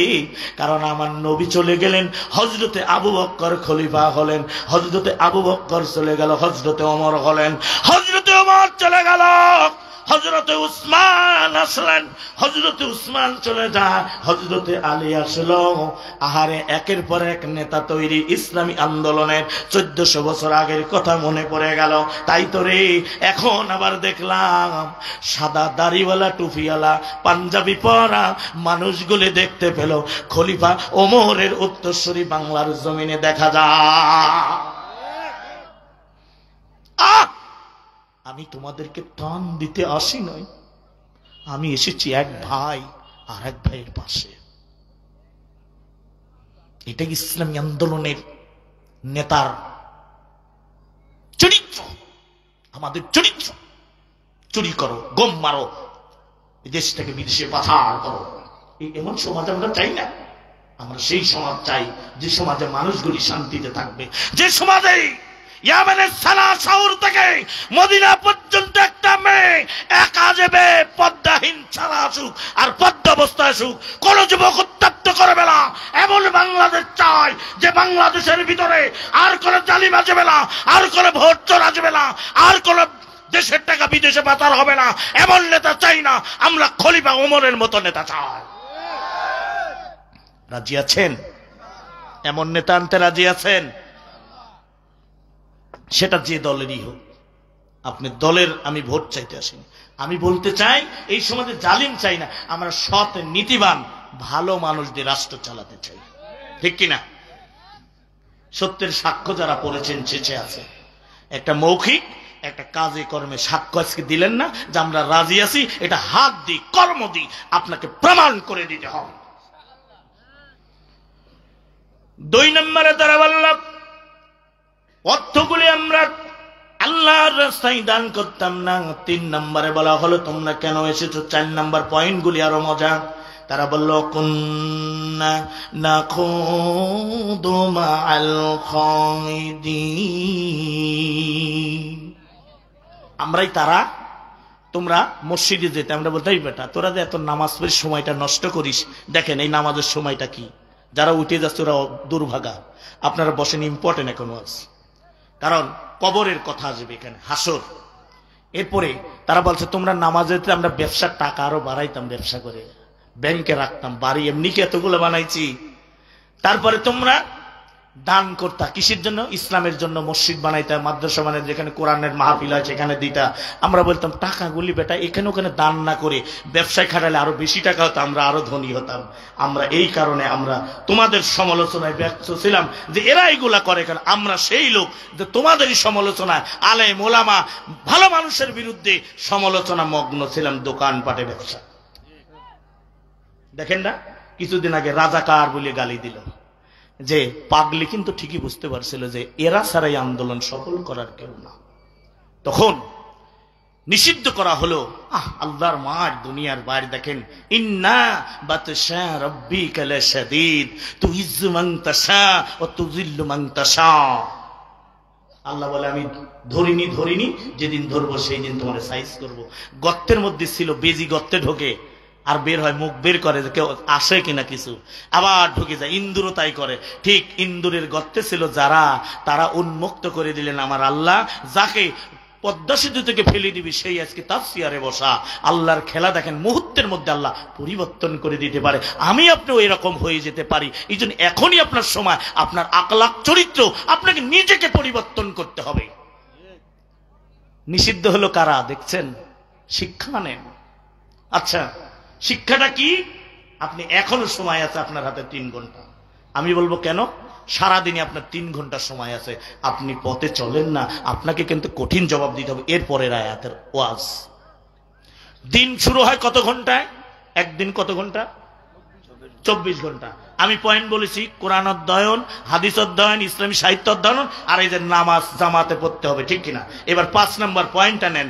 24 ঘন্টার ভিতরে আপনাকে আমি 6 ঘন্টা ঘুমানোর টাইম দিলাম, কারণ স্বাস্থ্য বিজ্ঞানী বলেছে 6 ঘন্টা ঘুমিয়ে একটা মানুষের জন্য শরীর সুস্থ রাখে। বাঁচলো কয় ঘন্টা? কথা কয় না কে? 24 ঘন্টা 6 ঘন্টা দিলে কয় ঘন্টা থাকে? হ্যাঁ 18 থেকে আপনি গভর্নমেন্ট নন গভর্নমেন্টের চাকরি করেন, সেখানে আপনাকে 8 ঘন্টা দিলে থাকে কয় ঘন্টা?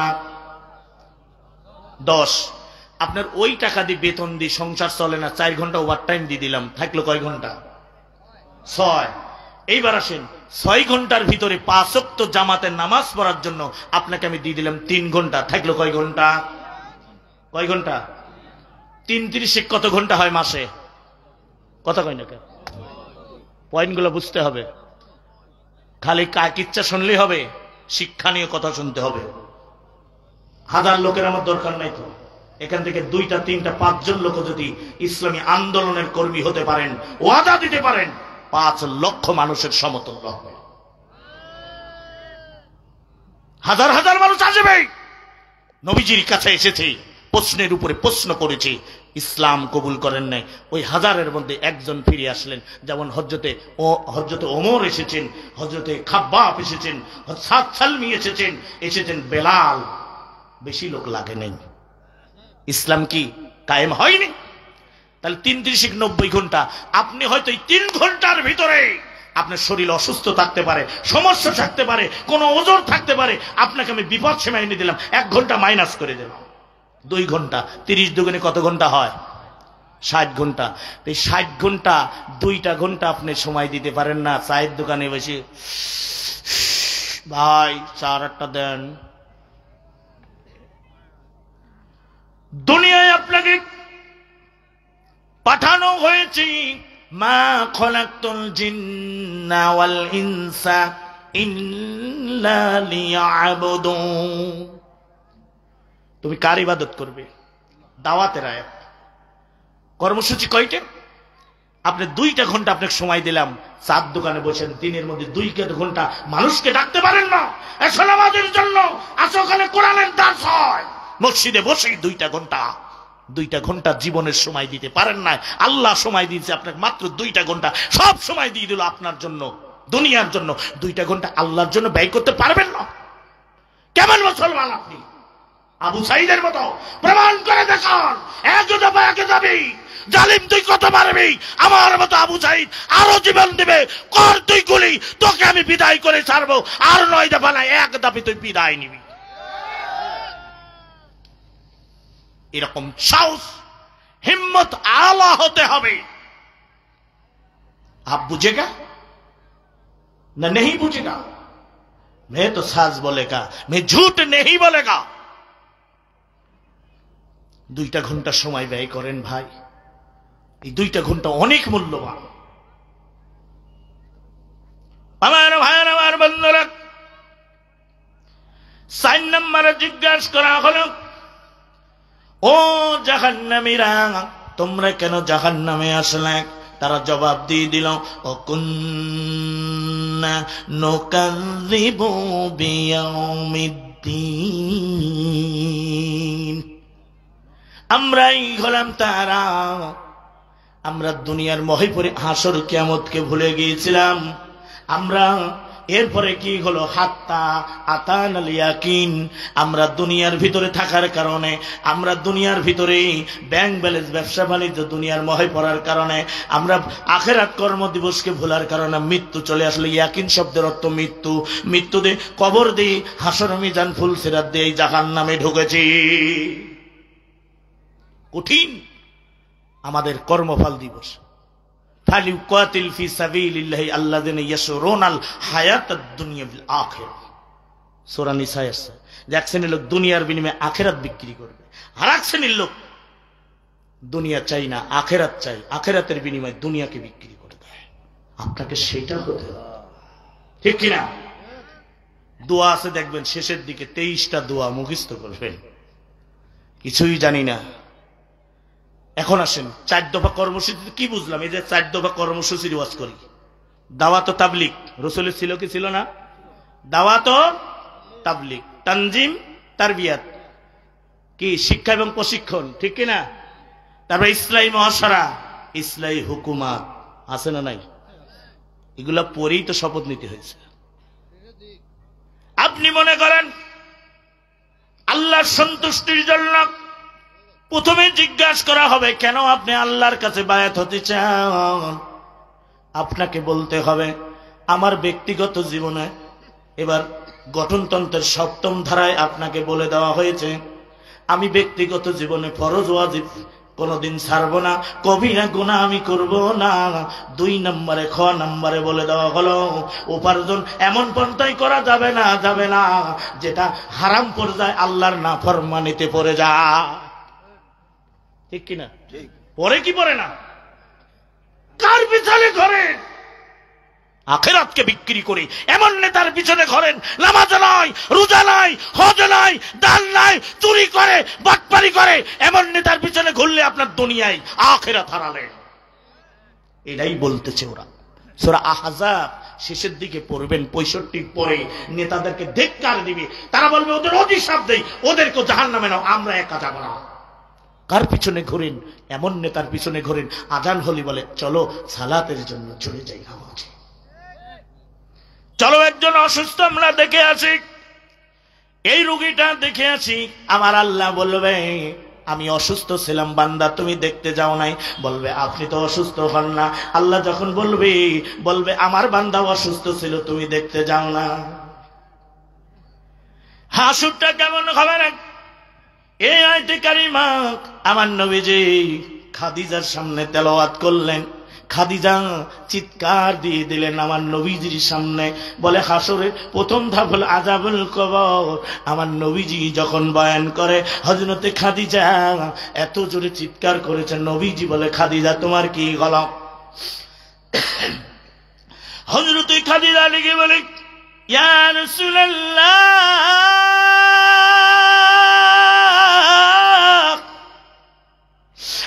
খাদিজা এই জন্য চিৎকার দিলেন, নবীজি গো আপনার কাছে কোনোদিন কিছু চাই না, আমি খাদিজা আজকে 3টা জিনিস আপনার কাছে চাই, আপনি কি দেবেন নবী গো?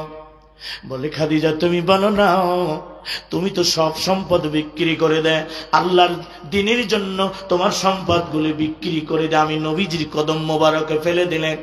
হযরতে খাদিজা ডেকে বলে ইয়া রাসূলুল্লাহ ইয়া হাবিবাল্লাহ গো, আমি খাদিজা যদি মরে যাও আপনার জামা দিয়ে খাদিজার কাফন দেয়া দিবেন। 2 নম্বরে নবীজি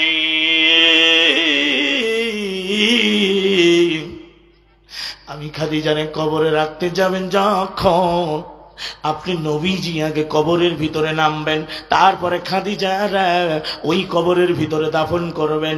3 নম্বরে নবীজি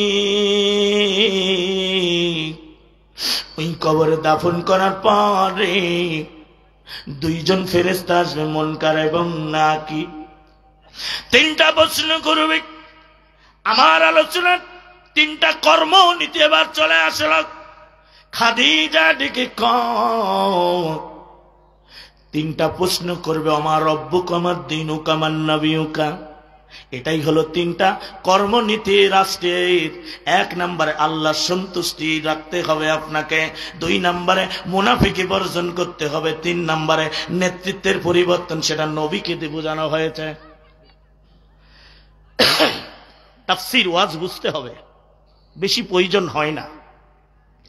আল্লাহর নবী যখন বললেন ও খাদিজা রে, অবশ্যই আমি তোমার কথা গ্রহণ করে নিলাম, বলে 3টা প্রশ্নের জবাব দিয়ে আসবেন। খাদিজা ইন্তেকাল করে চলে যাও, আমার নবীজি খাদিজার লাশের পাশে বসে বসে কান্দে। সাহাবীরা ডেকে বলে ইয়া রাসূলুল্লাহ, খাদিজা বুড়ি মানুষ, তার পাশে বসে কেন কান্দেন? নবীজির কান্না বেড়ে যায়। বলে তোমরা জানো না, খাদিজা সম্পর্কে জানো না, সব সম্পদ যিনি আল্লাহর রাস্তায় ওয়াকফ করে দেয় এটা হলো সেই খাদিজা। যাও না আমার জামা দিয়ে খাদিজার কাফনের ব্যবস্থা করো না। নবীজির মধ্যে কি মোহাব্বত স্বামীর দেখেন। নবীজি জানাজার দোয়া পড়লেন, খাদিজার কবরের ভিতরে নেমে যায়। আল্লাহর নবী খাদিজার কবরের ভিতরে নেমে কবর কি দেখি বলে, কবর তুমি কি জানো রে কবর কাকে তোমার ভিতরে রাখা হবে? 2 জাহানের নেতা, আসমান জমিনের নেতা, ওয়ালাল আখিরাতু খায়রুল লাকা মিনাল উলা। ও কবর নবীজির বিবিকে তোমার ভিতরে রাখা হবে, বেয়াদবি করো না। আল্লাহর নবী দাফনের পরে খাদিজার মাথার কাছে বসে বসে কান্দে রে। মুনকার নাকির আসে না, এমন সময় নবীজির চোখের পানি গলা জমিনের মধ্যে পড়ে যায়, আরশে আজিমে জসমিনে যায়। আল্লাহ ডেকে বলে জিবরাইল জলদি করে যা রে যাও, আমার নবীকে বলে দে খাদিজার প্রশ্নের জবাব দিতে হবে না। আমি আল্লাহ খাদিজার দান করার কারণে, আমার নবীকে মহব্বত করার কারণে, ভালোবাসার কারণে আমি আল্লাহ খাদিজার প্রশ্নের জবাবগুলি মুনকার নাকিরকে দিয়ে দিয়েছি। আল্লাহ আকবার। জিবরাইল এসে বললেন নবীজি আপনি বাড়িতে চলে যান, খাদিজার প্রশ্নের জবাব দিতে হবে না, আল্লাহ দিয়ে দিয়েছে। ও পঞ্চগড়ের মা বোনেরা, তোমাদের প্রশ্নের জবাবগুলি কে দেবে রে? ও মা, এখনই সময় তোমরা অন্য কিছু ছেড়ে দিই, আল্লাহর কোরআনের জন্য, আল্লাহর দ্বীন কায়েমের জন্য সমাজে কাজ করা শুরু করে দাও। শুধু এটা নয় রে কবর, ও বন্ধুরা, আল্লাহর নবীজি কলিজার টুকরা ফাতেমা কবর কেমন হবে একটু মনোযোগ দিয়ে শুনে যান। সাজগোজ করতেছে, হাসান হুসাইনকে সাজায়া দেয়। হযরতে আলী 40 দিন পরে বাড়িতে আসলেন, দেখতে পায় ফাতেমা এত সুন্দর করে সাজে কেন? হাসান হুসাইনকে সাজিয়ে দেয়। কারণটা কি? এমন সময় ঘরে প্রবেশ করার পরে হযরতে ফাতেমা ডেকে বলে, আপনার সঙ্গে কিছু কথা বলবো, হাসান হুসাইনকে পাশের ঘরে রেখে আসো। হযরতে আলী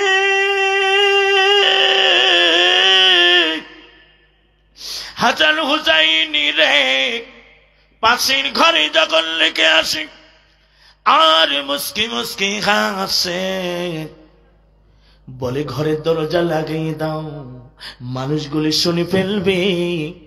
হযরতে আলী ঘরের দরজা লাগায় আর মুস্কি মুস্কি হাসে।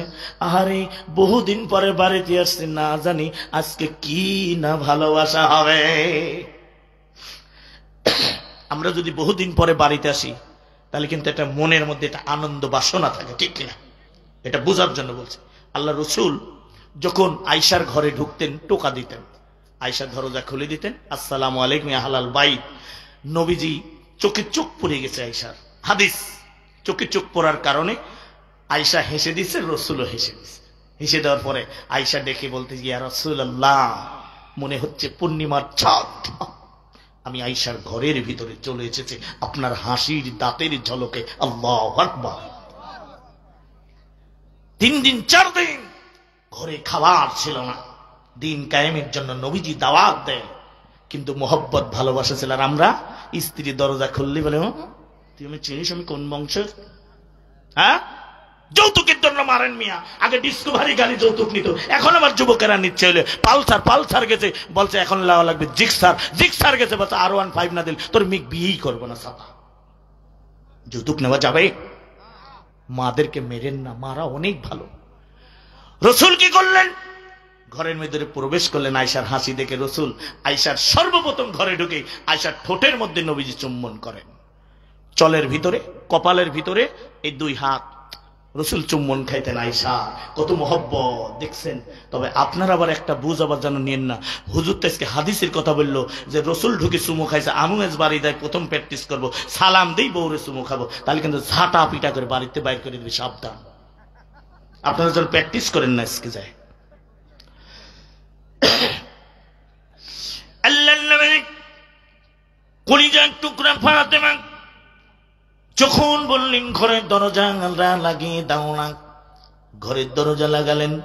হযরতে আলী, ও মারা, মনোযোগ দিয়ে শোনো, কবরটা কেমন হবে।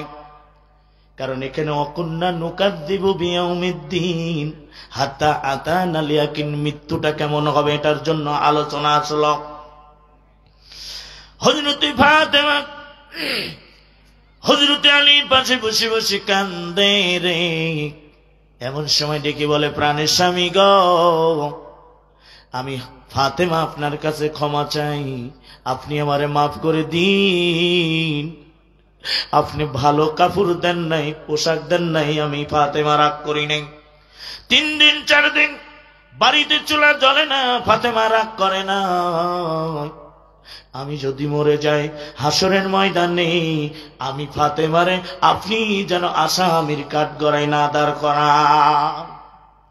হযরতে আলী ডেকে বলে, এ ফাতেমা রে, তুমি কি বলতে চাও? ফাতেমা ডেকে বলে, প্রাণের স্বামী গো,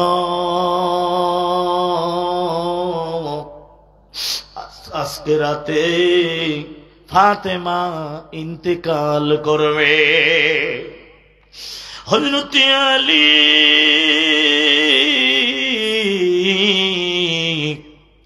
একটা গাছ কেটে দিলে ঠাস করে জমিনের ভিতরে যেমন পড়ে যায়। হযরতে আলী এমন বেহুশির মতো হয়ে যায় রে, যাও। এমন সে ফাতেমা ডেকে কয়, আমি ফাতেমা মরে গেলে রাতের বেলা দাফন করবে, কোন মানুষকে খবর দিতে পারবা না, জান্নাতুল বাকিতে আমার কবর দিবে, তোমার বন্ধু বান্ধব।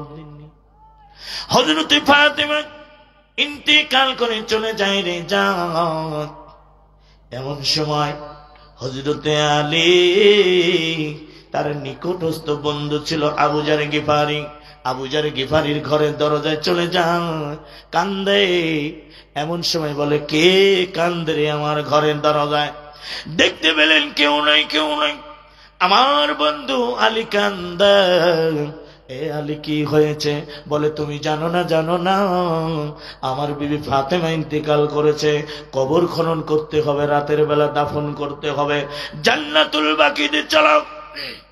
আবু জার গিফারি একটা কোদাল নিয়া আর হারিকেন নিয়ে জান্নাতুল বাকিতে কবর খনন করলেন। আবু জার গিফারি কবরের দিকে চায়, আরে এই কবরে আমাকে তো ঢুকতে হবে, দেখি তো কেমন কবরটা, একটু শুয়ে দেখি। হযরত আবু জার গিফারি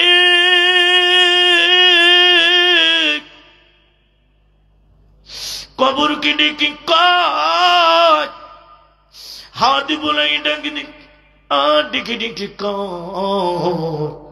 কবর তুমি কি জানো রে কবর কাকে তোমার ভিতরে রাখা হবে?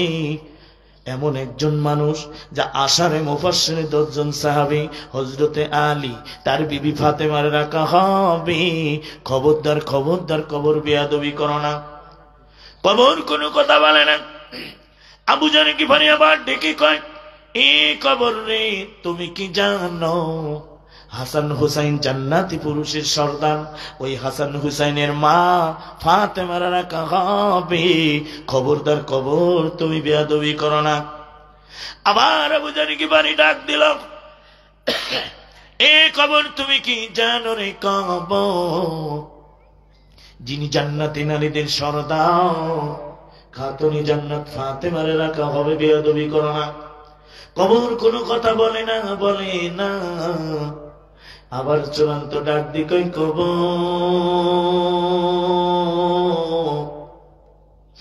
যিনি দুনিয়ার নেতা নয়, বিশ্ব নবীজির কলিজার টুকরা ফাতেমার রাখা হবে, বেয়াদবি করো না। কবরের ভাষায় কবর দিকে বলে, এই আবু জার গিফারি রে, আমি আলীর বিবি ফাতেমারে চিনি না, হাসান হুসেনের মা ফাতেমারে চিনি না, আমি জান্নাতি সর্দার ফাতেমারে চিনি না, আমি বিশ্ব নবীজির কলিজার টুকরা কন্যা ফাতেমারে চিনি না। ওয়ালা তামুতুন্না ইল্লা ওয়া আনতুম মুসলিমুন। আমি কবরের ভিতরে আসতে হলে মুসলমান হয়ে আসতে হবে, আর মুসলমান না হলে ফালাই ইউকবাল মিনহু ওয়া হুয়া ফিল আখিরাতি মিনাল খাসিরিন। কোশ্চিন কালাও গ্রহণ করা হবে না। আখিরাতের প্রথম ধাপ হলো আযাবুল কবর, আর এই কবরেই তোমাকে ক্ষতিগ্রস্ত হতে হবে। এক পাজরের হাড্ডি আর এক পাজরে মিশাই দিব চাপ দিয়া। আর যদি আহসানু আমালান ওয়া হুয়াল আজিজুল গফুর, তুমি যদি আমল নিয়ে কবরে আসো, আমি কবর জান্নাতুল ফেরদাউসের সঙ্গে রাস্তা করে দিব। আল্লাহ ভগবান। ফাতেমার কবর যদি এমন হয়, তাহলে আমার আপনার বেলায় ও মা বোনেরা কি হবে? খবরদার, সন্তানকে মাদ্রাসায় দিয়ে দিন। রাত 12টা পার হয়ে গেছে, আমি বেশি বাড়াতে চাই না, তবে ওয়াজ মনে হয় একটু আছে না? আছে নাকি?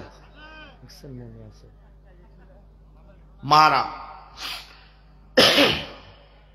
আপনার সন্তানকে মাদ্রাসায় দিন। কেন দিবেন জানেন? এই সন্তান যখন মরে যাবে, আপনার এই সন্তান, আপনি যদি মরে যান, সন্তান দাঁড়ায় যাবে কিভাবে? বলবে আমার মায়ের জানাজাটা আমি করতে চাই। সন্তান বলবে আল্লাহু আকবার। সানা পড়তে পড়তে হকবার দিতে দেরি, আরশে আজিমি ওই সন্তানের দোয়া কবুল হতে দেরি হয় না। বলে ওর মার এই খাটিয়ার উপরেই গুনাহগুলি মাফ করে জান্নাতের সঙ্গে কবরটা সাজিয়ে দিস। দিনদার আপনাকে হতে হবে। আর যারা মা বাবাকে কষ্ট দেয় যে সন্তানগুলি, এই সন্তানগুলি কি? এই সন্তানগুলির আমি বলি খবরদার মা বাবার মনে কষ্ট দিতে পারবে না। তুমি তুমি কিভাবে পৃথিবীতে আসছে জানো? জানো না?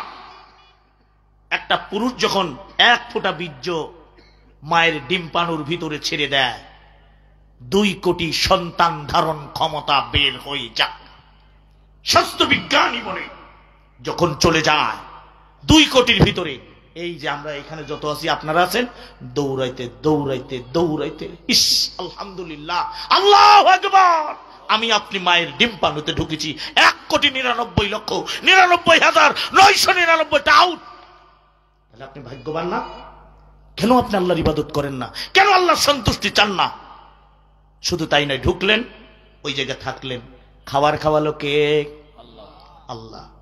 তাও আপনার মুখ দিয়ে নয়, নাবির সঙ্গে নাবি মা যা খায় আল্লাহ সেখানে হজম শক্তি করে। এই জন্য হযরত বাইজিদ রহমাতুল্লাহর একটা ঘটনা আছে, ওটা বললে আবার হুজুর সারা রাত দরকার নেই।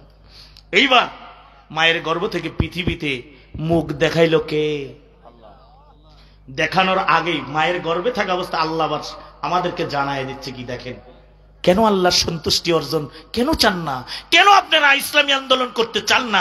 আপনি তো মায়ের গর্ভে আন্দোলন করেছেন 1,99,99,999টার সঙ্গে আপনি আন্দোলন করেছেন। এটাই হলো একামত। ওই যে পৃথিবীতে এসে আবার দিন কায়েমের আন্দোলন করবেন, এই জন্য ওখানে করেছেন।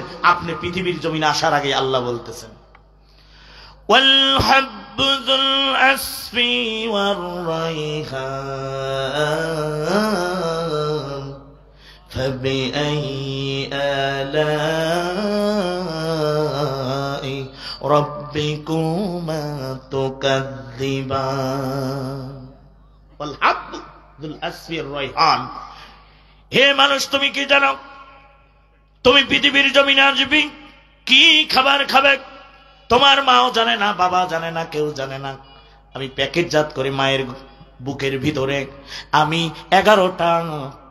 11টা উপাদান দিই, অ্যান্টিবায়োটিক বানায়া, যেটার মধ্যে কোনো রোগ জীবাণু নাই। মায়ের আমি বুকের ভিতরে তোমার খাবার প্যাকেটজাত করে পাঠাইছি। তুমি পৃথিবীতে আসবে, দুধ খাবে, ভাত খাবে। আমি ধানের ভিতরে চাউল দিয়ে রাখলাম, খোসাযুক্ত খাবার তোমাকে প্যাকেটজাত করে রেখেছি। এবার কলা খাইবা, কলার খোসাটা খুলবে, এখানে খাবার পেয়ে যাবা। আপেল খাবে, যা খাবে সব ফলগুলো